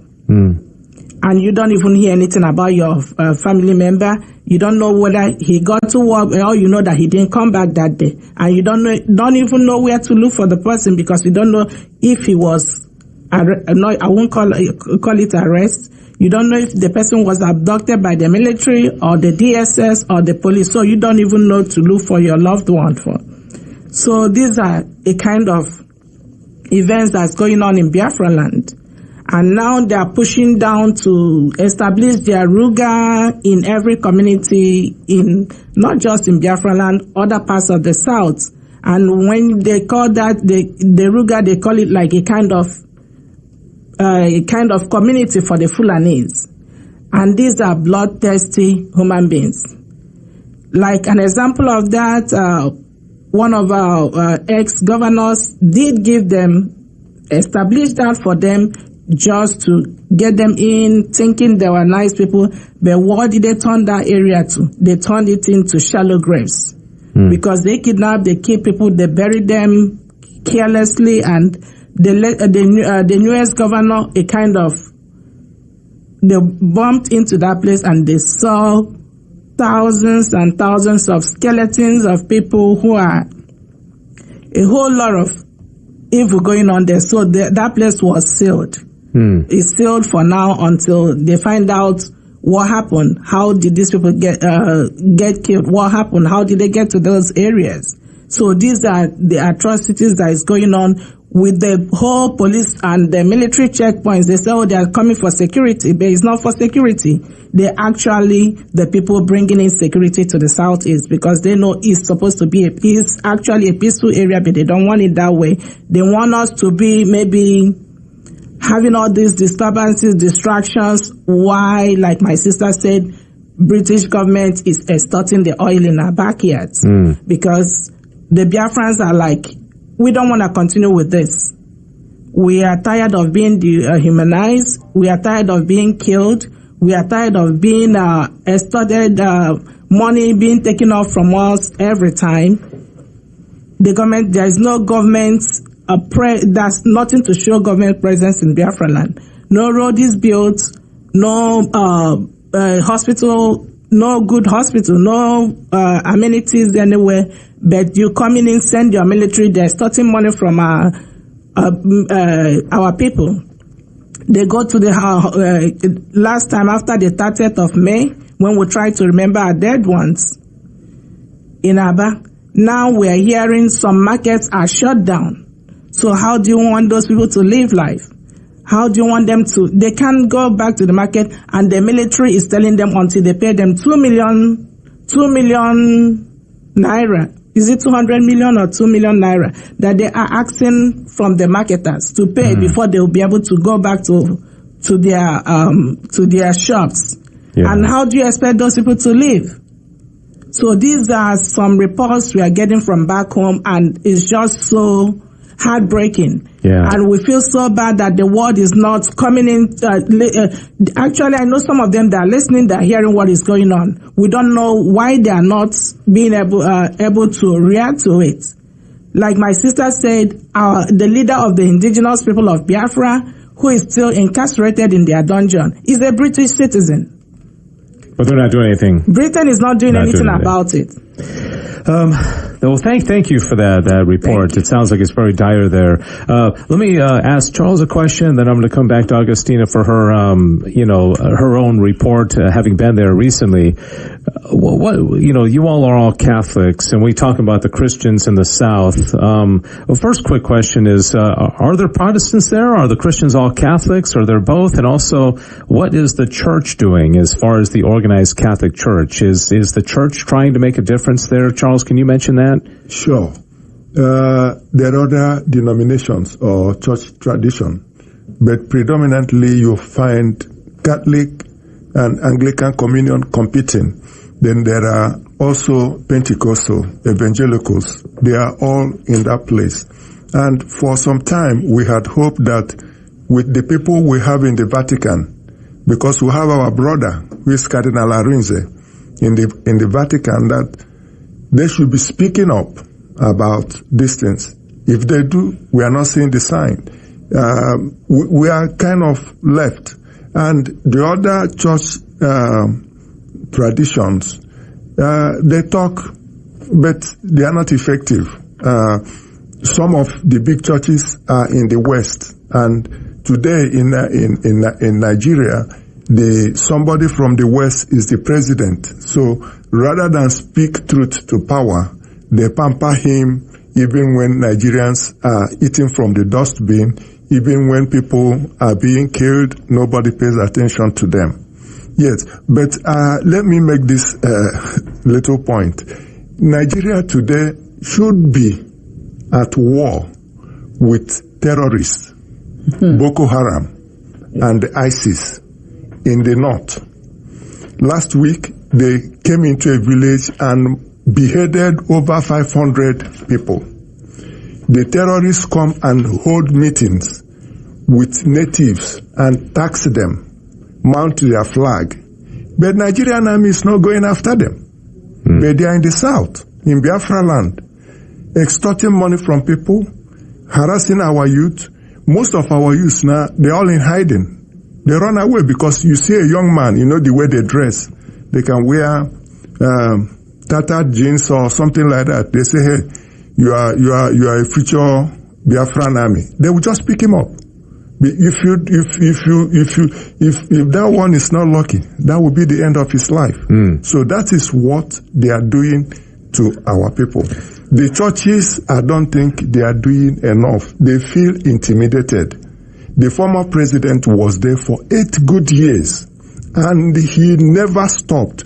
As I'm talking to listeners, Nigeria has not prosecuted one Fulani terrorist. Not one. One of them who was arrested and detained for only 3 months, the government set him free and discharged and acquitted him. He's now working and dining with them. Yeah. So this is the situation. Sounds like there's like nowhere to turn because the government's not helping, the church is not intervening. Yes, this is the church is afraid. Yeah. This is the burden we are bearing today in that location of the world. Yeah, thank you, Charles. We just have a few minutes remaining, and I want to close out with you, Augustina, with your I call it boots on the ground. You're there. You recently were there for a number of weeks. What did you see? Can you tell us what the situation is right now firsthand? One of the things that we must announce to the world is that Nigeria is not interested in fighting terrorism. That should be clear in everybody's mind. The government. In fact, they can tell the rest of the world, oh, we want Boko Haram to stop, we want ISWAP to stop, we want this, ISIS to stop. No, the Nigerian government is not interested in any way because just like Charles said, they are not fighting Boko Haram in the north. They are not going where they are killing people. They are not going where they are sacking villages in the north. They send them to the south, so we know that this is a systematic genocidal agenda that Nigeria has against our people. They want to exterminate Biafran Christians. They're also killing the Oduduwa Christians, but they want to especially kill the Biafran Christians because we're sitting on their gold, oil, and gas. And it shows in the ways that they deal with us. Sister Chioma mentioned the military checkpoints on it's not even a mile, every half a mile that you travel. And I witnessed this because I traveled by road. When I got to Iguacha, which they call Port Harcourt, after we disembarked from the plane, I traveled by road from Iguacha to Owerri, which should take about maybe 45 minutes. It took us over 2 hours because they stopped us at every checkpoint to ask the driver, where is your particulars? You have your driver license, but where is the papers for the car that you're driving? You must show us evidence that it is your car. They harass every traveler. Can you imagine this? Every car on the road, every truck on the road will be stopped to be harassed in this manner all the way to wherever you're going, all over Biafra land. Like my sister mentioned, it is not so in the north.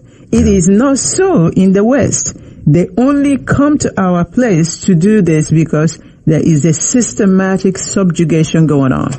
So what are we asking? Yeah, let's great, wonderful people. What can our listeners do? That's exactly where I am going. We want you to help us to appeal to the United States government to change their policy, their basic policy towards Nigeria. Nigeria is killing Christians. And we remember there was a time when they had in the books that they put Nigeria on the list of where Christians are being harassed. Since Blinken came into his office, he took Nigeria's name out of that list. We want Nigeria's name placed back on one of the countries where Christians are being oppressed. And we want Christians in this country to please help us do that.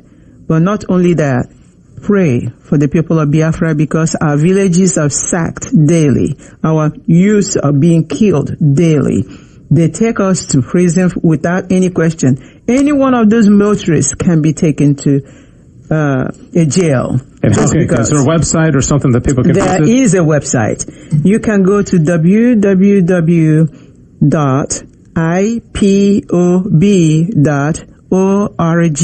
We even have a donation link to fight to make sure that the nation of Biafra is restored. And of course, pray for us always.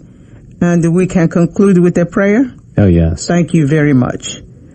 Let's say together, great Christians out there, Christian people, like we say in the Catholic Church, save us, Savior of the world. For by your cross and resurrection, you have set us free. And that's all Biafra Nation is asking for. Freedom from this contraption called Nigeria. Thank you. Yeah, thank you very much. That website again, ipob.org. IP as in people, OB as in Biafra.org. And thank you very much to all three of you for being here. Thanks, Cecil, for running the board. And like they said, please pray that the situation which has been described today is so dire can finally come to an end, and how appropriate that we're doing this on the day when we celebrate the end of slavery here in this country in the United States on Juneteenth. So thank you. Very appropriate that we do this today. This has been the KTH 910 AM Interview of the Week here on the Guadalupe Radio Network. God bless you. Thanks for listening.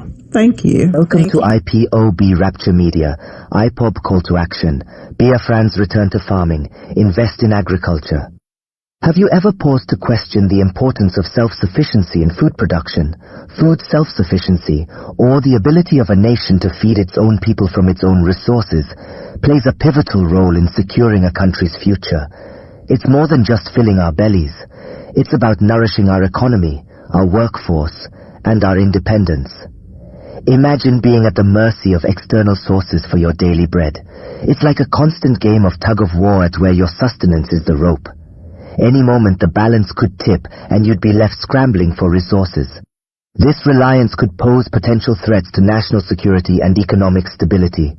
Outsourcing our food needs puts us in a vulnerable position, susceptible to price hikes, supply chain disruptions, or even political manipulations.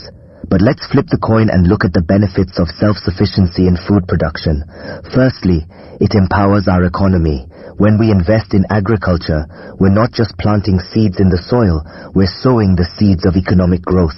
The farm-to-table journey involves many hands, from farmers to transporters, from retailers to restaurateurs. Each link in this chain represents a job, a livelihood, a boost to our economy. Secondly, it ensures food security. By growing our own food, we can control the quality and quantity of our produce. We're also less likely to experience food shortages, ensuring that no one in our community